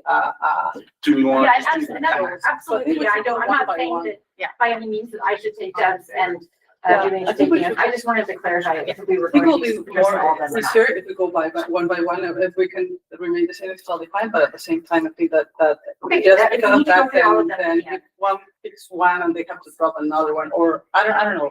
Do you think it's a different? Also, just to be aware that one of the changes that we made when we introduced the grid is that the president and vice president only have their board leadership role and then 2 other committees. So they do 3. And people who don't have those roles do 4. But LedRep is now such a more active role than it was when we started this. I would suggest that actually anybody who's not serving on one of those, that would be me in this case, should maybe take an extra committee or 2 to take some of the weight off of other people. So can I- So we'll all take 2 and you'll take the rest. And can I? No, I'm just saying, like, you can do one. But can I also suggest other things? So my recommendation also for you two is that I know that you have participated as parents for different ways in different communities, to try to pick the ones that you have not worked, because I think that will be the easiest one to see how it works with the head of the board differently than the parent. And I think that is, and then you will also learn about that committee, and the others you probably already know a lot. So that will be also that something that will be beneficial for your next year's on the board to know when somebody brings a report what they're talking about. So I think that is also a suggestion, and that's Sure. Yeah. absolutely. And then there's fine. also scheduling.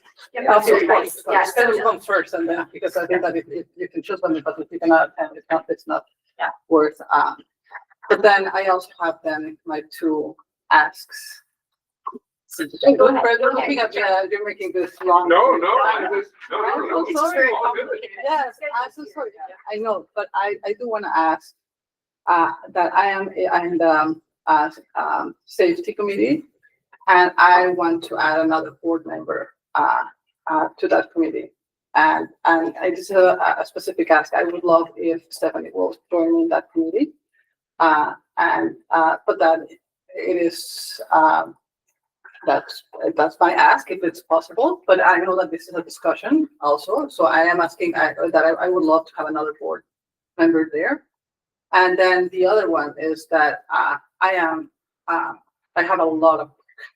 So I would love to also, there's a great opportunity to see if I can put also the naming facilities committee for either I think that Julian, if I'm asking you the other, to serve on that committee instead of myself, because it's becoming too much.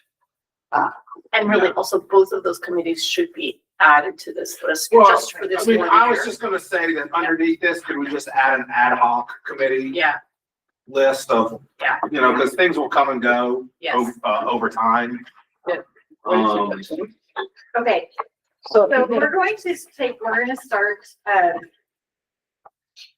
from the top. Is there anybody who has specific times that they're feel very restricted with? Me. So I already went through the list in terms of like what committees I could do. Like I can keep my two current committees, which are Northwood PAC and the PTA, the Learning and Voice Committee. I'm happy to keep those two. But the only ones that are possible for me to add are, if you want to make like a little tick mark or something, I could add the Lake Ridge PAC, which currently Jody sits on. I could add the IMS Tier 1 team, which Deborah had, so that's currently empty.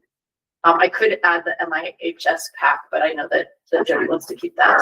I'm trying to pry it out of her hands. Every time this comes up, I try and pry it out of maybe next year. And I could add the Superintendent Equity Advisory Committee. And those are the only ones that I can make it to every single meeting with no conflicts because of my class schedule. Okay.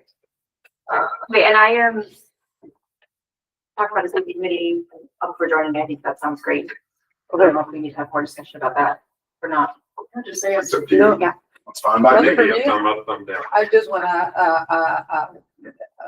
I will just have to, I will give you the time commitment, but I think that definitely we need, one or two, meetings before the next meeting with the community for you to be with us. So you're up to date. I think that you need to that'd be be, great. so that's also part of, not only the committee, but the prep portion of it. For this committee matters a lot. Yes. So, Yeah, letting you also you decide on your time management. Yep, That's I'm learning. for it. Okay. I think one thing that to consider though is that with president and the safety committee, it might make sense for me to not take on an additional committees. If there's an issue with implementing something. Yeah, that's what I'm gonna do actually. Get the equipment schedule. Yep. Okay, so. Island Park Pack. That was Dan. That was Dan. I'm happy to take Island Park. Great. So, and my question is, I have West Mercer. I love West Mercer, but I know that you were the PTA president. Yeah, I'm happy to switch West Mercer. I'm very flexible on this. If you want to switch, happy to switch. Well, I'm thinking that I don't know if it's beneficial or not, just to give you the opportunity to get. I like to working with school. Megan. She's great. I'm happy to do No, West to Mercer. get to know the other school. Like, Yeah. you know, a lot of the inside of Island Park, so getting to know the others is something that like it's skill development, like what is, and I think that that's totally agree. I think also it's fun to be a school year, have different to choose those. Exactly. So, I mean, It is. I think let's leave it up to our board members to decide where they're happiest. So that's a suggestion, I can choose whichever. What do you want, Julie? Switch. West Mercer or Island Park? I'll take West Mercer. Okay, so then Christina, are you doing Island Park? Is that what you were interested Well, I'm willing to switch. I'm actually, I'm okay with any elementary. If somebody wants to switch right now because you have not done that. Was that one of the ones you can do next time? Oh, no, that's not one of the ones that You wanna switch it? Oh, what did You wanna do you say? I don't care what I do. So sorry, I offered that before looking, I told you, the 10 a.m. Yeah. And then I saw I forgot to look at the hours, so sorry. I think that 10 a.m. Does, well, it's. I mean, these are 13. I think you know what? 11 PM. I think I regret my. Again, Christina, I'm very just wanna easy. do it, I'm yeah. just Thank you for happy. being easy, Yes. and I'm sorry, there was a suggestion, and I think that I What messed it about up from the Lake Ridge? Can you beginning. do Lake Ridge? Lake Ridge, what time is Lake Ridge? It's, Lake Ridge is in the afternoons. Yeah, but it's still on the. I know the 15th is canceled, by the way, so. So, because I West March at 3 and 3 to 4 has worked very well for my schedule. Well, why don't we keep you at West March? Yeah, I'm so sorry. Julian and Right, Brian and. sorry. Yes, yeah, it's fine. At the same time, it's just easy. It's fun. Okay, So so sorry. Regina's West Mercer, Upset that. and Julian's Island Park. And then Lake Ridge is currently Jody. Yeah, and I'm happy to keep it, or I'm happy to give it if anyone wants it. Okay, Jody. That's one of the ones I can do, so if you have to get rid of. Oh, it is one, okay. But, Maggie, time you do Northwood, you said? I am on Northwood. Okay, stay there. Oh my gosh. Okay, IMS tier 1 team. So that's one I can. I do have a middle schooler. Yeah, I would be happy to do the middle school. We have to tell you what to do. No, I'm happy to do the middle school. And then the high school pack is Jody. PTA council, so I agree that probably. Maybe it shouldn't be. Yeah, we have someone else, Jody. No, I'm on 23 already. If you wanted to do that one, Jody, then I could take Lake Ridge. Which ones? If Yeah, I could do PTA council. There's one of them that I can't make, but that's fine. So I could switch if you want. But do you have an elementary school, Maggie? I have Northwood, but it's fine. I was on Lake Ridge pack for like 3 years before. I've been there a lot, so I'm happy to go back. Yeah, the new principal. Great. There you go. Okay, I'll So- so your council. And then putting, and then. And then you can do Lake Ridge. So I'm 2 elementary schools, so I'm Lake Ridge and Northwood. Okay, then belonging in voices, that's me, and I'm saying that. The PT advocacy is Christina, right? Christina and me as ledge reps. Yeah. So that's. Can I ask a quick question? And this is a question for probably the high school. I'm thinking right now,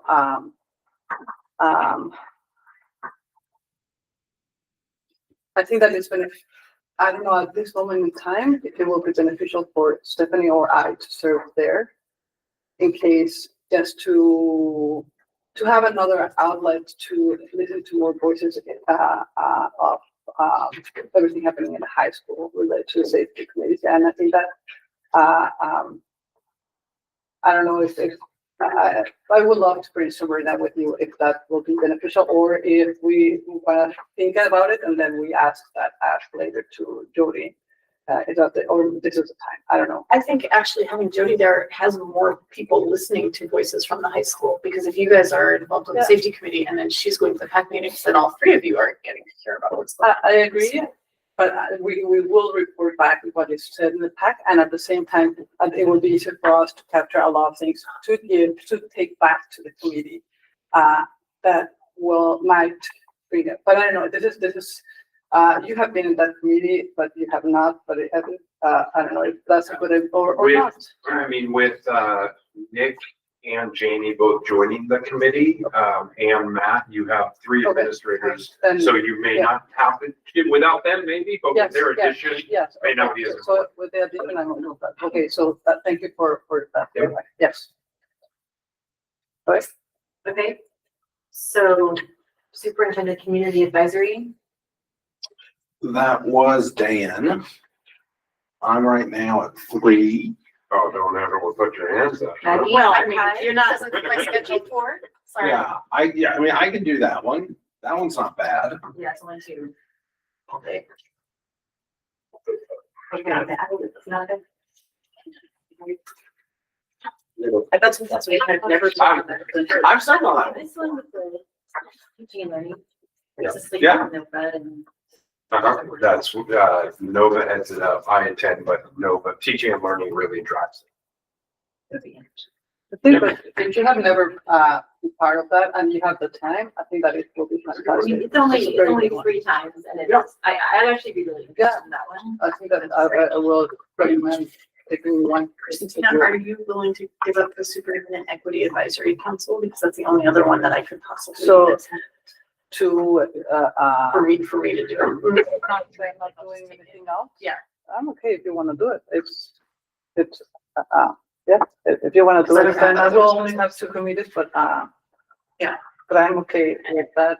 Yeah, I've served on that before. Yeah, I'll take the Superintendent Equity Advisory. Because I'm not, it's a great committee, so. Yeah.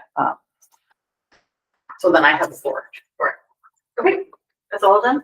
Are there any others we need to discuss? The naming facilities committee, is that Julian? We never did a thumbs up. I'm happy to do it. Thumbs up. We can thumbs up. Perfect. Yeah. Do that, you okay? Yeah. Yeah, I don't have any dates of any of those meetings, but yes, I'm happy to do it. It's, well, right now, I'm just letting you know, and for, we suspended, well, not suspended, we delayed it for later in the school year because, the safety committee, is taking priority, and I think that, it was important at that moment, is, so, but, that's something that, can be decided between All right. you guys, when to bring it up. Great. All right, superintendent report. Great. I will start off, Director Martinez and I are going to kind of piggyback on a student safety and well-being update. So let me start with just a couple others and then dovetail into that and allow Director Martinez to join me on that. During recognition, I completely missed my note, but I did want to thank you, Director Tucker, for your service as president. Thanks. It does require a lot. And with schooling and working on your PhD and everything else, there were some late night calls, early morning calls, between class calls, and you were always there to answer that phone. And just want to thank you for working that in and taking that on. So thanks for your service. And it was great working with you in that role. Likewise. Also, our marching band, just as a reminder to you as a board, we're going to be sending over 200 students overseas over the winter break. They shipped off a number of containers today, filled with instruments and uniforms and everything else. So it's really coming together.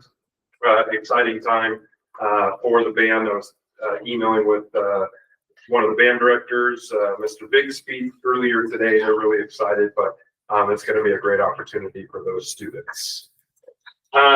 Just a couple other things that I'm going to do is typically we kind of decided that many of my board reports that followed board meetings tended to be redundant. And so rather than having full board reports to you over weekends when we have board meetings, they'll probably be a lot shorter, if at all, but you will be getting one with a fair amount of information over the weekend for this particular one. So just be looking for that with some updates. And with that, I'll dovetail into the Student Safety and Wellbeing Committee. We've met twice now, officially. The last one coming at the beginning of this month. I would say there were 4 takeaways from the last meeting, and one is that we're really working on a short-term and a long-term methodology. The short-term methodology is the work that the committee is doing, because there's things that we can be doing in our schools right now, whether or not those are new trainings, new learnings, new systems. And so that's working. In the long term is working with an outside entity. We're very close to finalizing a contract.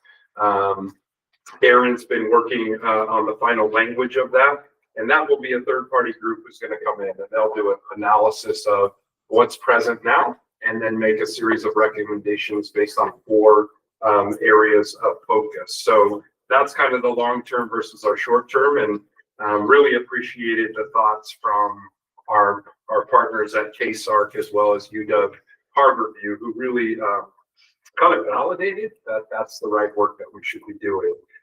We've been using a futures protocol where we've been looking into the future to say, what are we going to be like in 5 years, 10 years from now? And then what is it like today? And then the next thing we'll talk about is how do we get from today to tomorrow? And so that's the work that we're doing. And along the way, looking for opportunities for education with what that might look like. And again, I just want to thank OSPI, the Puget Sound Educational Service District, KSAR, UW Harborview, MIYFS, the staff, the students, the parents, the community members, and then Parent Edge, MIYFS, and KSAR for the Beyond Stranger Danger event on Monday night that Director Martinez and I were able to attend. I took away 4 key points. Not knowing is normal. Communication is key. We're not alone, and we have to take care of ourselves too. And I thought those were pretty powerful statements in all of this. And then I'll kick it over to you, Director Martinez, with my last piece is one of the authors that was cited by the journalist who has published stories. Her name is Cheryl Shakeshaft, former university professor, researcher. She's written books. She's been researching 500 cases over 25 years around sexual abuse, sexual assault, particularly at schools. So we had a chance to meet with her the other day. Nova set up a meeting. So Aaron, Nova, myself, Jamie, Matt, we got on a call and just continue to lean in, trying to learn from those who have been studying this of what can we be doing differently. We're getting lots of great feedback from all of our partners that are really impressed with the work that we're doing. So I know we're on the right track. We have a long way to go, but it's been very important work that we've been doing. Director Martinez. Thank you. And with some of the information, I have a report that we put together, Frank and I, who is the facilitator, to let the community know, and also for you that are newer, to fill you up a little bit about the community, and you too, because I think that last time I was not able to provide a full report. So this is a little bit of the work of the committee. So the safety committee is as Dr. Rundle said, a product of what the district is doing. So there's something that district is actively doing that right now, and the committee is working in different capacity. So this is important to know because we are not an investigation or looking for past allegations, and we are not trying to uncover other misconduct. Our job as a committee is to work collectively towards the future. That is our job. The other portion is part of the district, and us support is a different story. I'm talking only about the committee. So I want to make sure that this is the work of the committee so people know what the committee is working on. So we are trying to work as a collective to describe outcomes, understanding and understanding of the present, and make recommendations to the school board for a way forward. In the committee, we have different members, and we have a lot of partners. We have 20 of the members are either students, parents, teachers, administrators, or community members, and we have 10 that are agencies that are either CPS, KSAR, Harborview, Youth and Family Services, MIP, and we have others. So it's a quite extensive and comprehensive committee. OSPI, yes. So all of them, thank you, and I think that this is a fantastic effort. I have learned so much so far. So we have had 2 meetings. And as it was mentioned, we have this exercise that it is looking to the future. That the future protocol is a framework that we're looking to the current state and our desired future state. Where do we want to? Where do we want to be? And where are we today? And see what we're going to work on that to see what we have to work to get there, right? So the first meeting, some of the things that we have, we notice and immediately recognize the need of including more voices, particularly from the student portion. So there have been a separate subcommittee with another co-facilitator independent from the district that has worked and is going fantastic in terms of trying to work from the student's point of view and collecting some information. And then there's different ways that we will be collecting voices from the community. We have had a summary of what the PTA collected in terms of questions. So those were integrated in how we work on the second meeting. So we're building on that and also looking for different ways of ensuring that we actually have actively different voices to the different voices of the community, and we particularly want that we have representation of every single community and subculture and everything regarding Mercer Island, because I think that is important. So part of our immediate future work in December, we will also be heavy in information. So we will have a webinar that will is being put together with OSPI and the district to look what policies and procedures and mandates are at the federal and state level. And that portion will be facilitated by the OSPI. And then Erin is going to guide us on what policies have been established already at the Mercer Island School District, and how do students report incidents and how the district responds. So all of that will be for us information to just be informed of what is in place, so we can actually start asking the right questions, right, to the district. I think that we need a lot of information on what's so. I know that some of these efforts are being overlapped maybe with what the district is doing, and also some of I think that I have to recognize that before I say this, that the district from the August that the committee was posed to today have done a lot of work, and some of the actions that they noticed right away, they have implemented what they could to make safer the whole K-12 of our district. So I recognize that, and I think that one of this is this organization that is going to help you help the district, and we might have some overlap there, but I think that overlapping is good, because if the conclusions are pretty much similar, there's validation. If not, we have to see what the differences are and look for different recommendations, see why are those different. So there's a benefit to having some of the portions that are overlapping, but some of them will not be overlapping. So it's extensive, and the last thing that I want to say is that this is a working committee, and because of that, we are respecting that we have a lot of members that do not want their names, because we have been asked if we can disclose the names, and because of how the situation has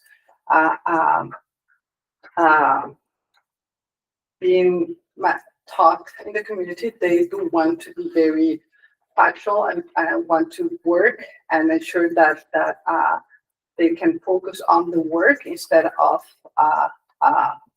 other things outside from this. They want to ensure the nature of this committee. So I just want to acknowledge that, and it wasn't asked and a consensus from the committee. So just and I think that's our report. And as not every time we will provide a report, maybe it might take us maybe 2 more meetings, 3 more meetings. It will depend on the job of the committee, and the information that we can share, we will happily share. And I think that will be, or the ones that will be beneficial for the school district and the board and the community to know it's fine. There's there's a lot of information on the webinar, and I think that it's all of us will benefit a lot of hearing that presentation. And I don't know if you have any questions regarding that, or but that's the end of my report of that. Thank you. Questions? Do we have a sense of like what deliverables we're gonna have to the community yet from the committee? Is it gonna be a report? Is it gonna be a town hall? Is it, how close are we at in a sense of kind of what we're gonna present? Yeah, the most tangible item that comes to mind is the third party who's going to come in as a partner and do an analysis. They will have a report. I've asked them if they've done board reports in the past coming before this group, and or town hall type of webinars, if you will. They've done a lot of different things for different districts, and that's where I'm going to lean on the committee to say, what do we really think is the best? And if you would like to have some time with them, we can certainly arrange that. But they will do a full analysis on all 8 of the areas that they look at, and that will be the report that they'll come back with. Yeah. And then the committee will talk and advise where should we start and prioritize the work, and certainly seek guidance from you. Thank you. Other questions or comments? It's exciting to hear what, because I look forward to sitting down with you guys, Yeah, I think for service, I appreciate that, sharing the job very much. Can I just ask for someone to step in for me for one of the meetings of the committees I just took on, which is the Superintendent Equity Advisory Council on May 14th. That's the week that my kid is graduating from college. One of my kids is, and it's actually like that evening that my kid is graduating from college. Can you sit in for just that one meeting? That would be great. Totally fine. Yeah, I can do that. Thank you. So it's the 14, right? Yeah, May 14th. So they're pretty. Thank you. If we're swapping. If anybody's available to do the PTA council on May 13th. That's the day that I can't do that. May 13th, let me see. It's at 9:30 to 11:30. Oh, thank you.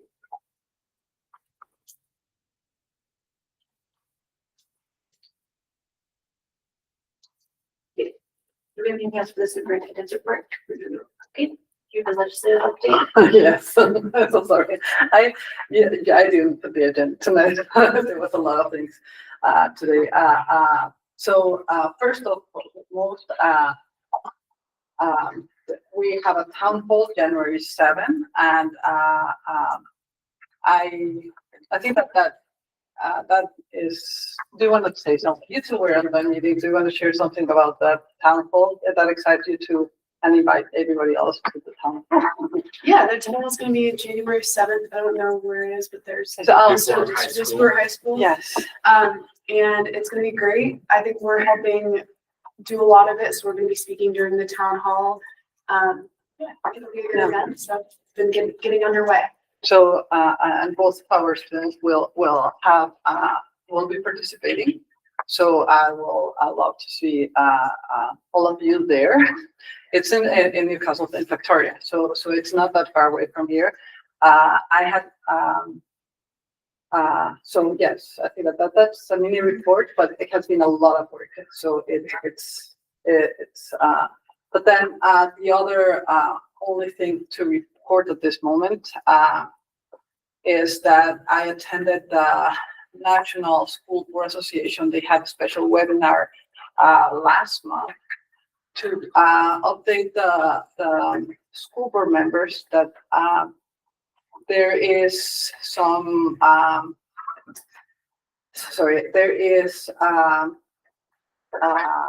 talks about the change of the Department of Education, and I think that it has been ongoing because some of them are just talks, and until there's no action, we don't see what's going to happen. But one of the changes is that the IDEA program might shift from the Education Department to HHS. And, they were asking all the board directors to think about themselves in the sense that it's a change and it might be a good change or it might not. But, the thing is that there will be a transition. So within that transition also to think right now at this moment, what things matter to you as a district, because you have very limited time to talk to your legislators. So at the state level, you put the things that will ensure that the services for those for the students that receive services will not be interrupted, and that the legislation, and this is something that I have learned the last 2 months, is that it takes you cannot just make an ask. If it's a team, so you have to put the idea maybe almost a year before to ensure that so that some of the changes that we want to do or be part of the conversation very early on. So I'm just saying that because I think that the other ask is that eventually, not in January or near January, February, that Julian and I and Nola will sit together with to see, and by then maybe we'll know if a change happened or not. But I think that it's important that the conversation was important enough that the webinar happened. So just that's my only report. End of the conversation. Yes. Thank you. Announcements, inquiries, and reports. We usually just go around and I'll make it easy. I think reports, they already made theirs, yeah. I'll make it easy for you because I got nothing. I sit on Christina. I only attended Monday's presentation with the KSR and that. Nothing for me. I went to our jazz bands did their evening of jazz last week at the middle school.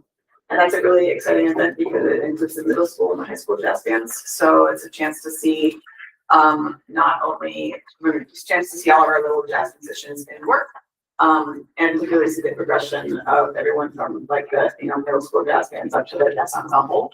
And so that was really fun, a really funny thing. And then also tonight is of course the orchestra winter concert. So we're missing that unfortunately, but I'm sure it was fantastic. The orchestra program is so strong. So Thank you. I don't have anything there. Can I get a motion to adjourn? We have a second, no. We have to go next. I move that we adjourn. All in favor? Aye. He's adjourned. Thank you. I don't think that the other is as long as. Oh,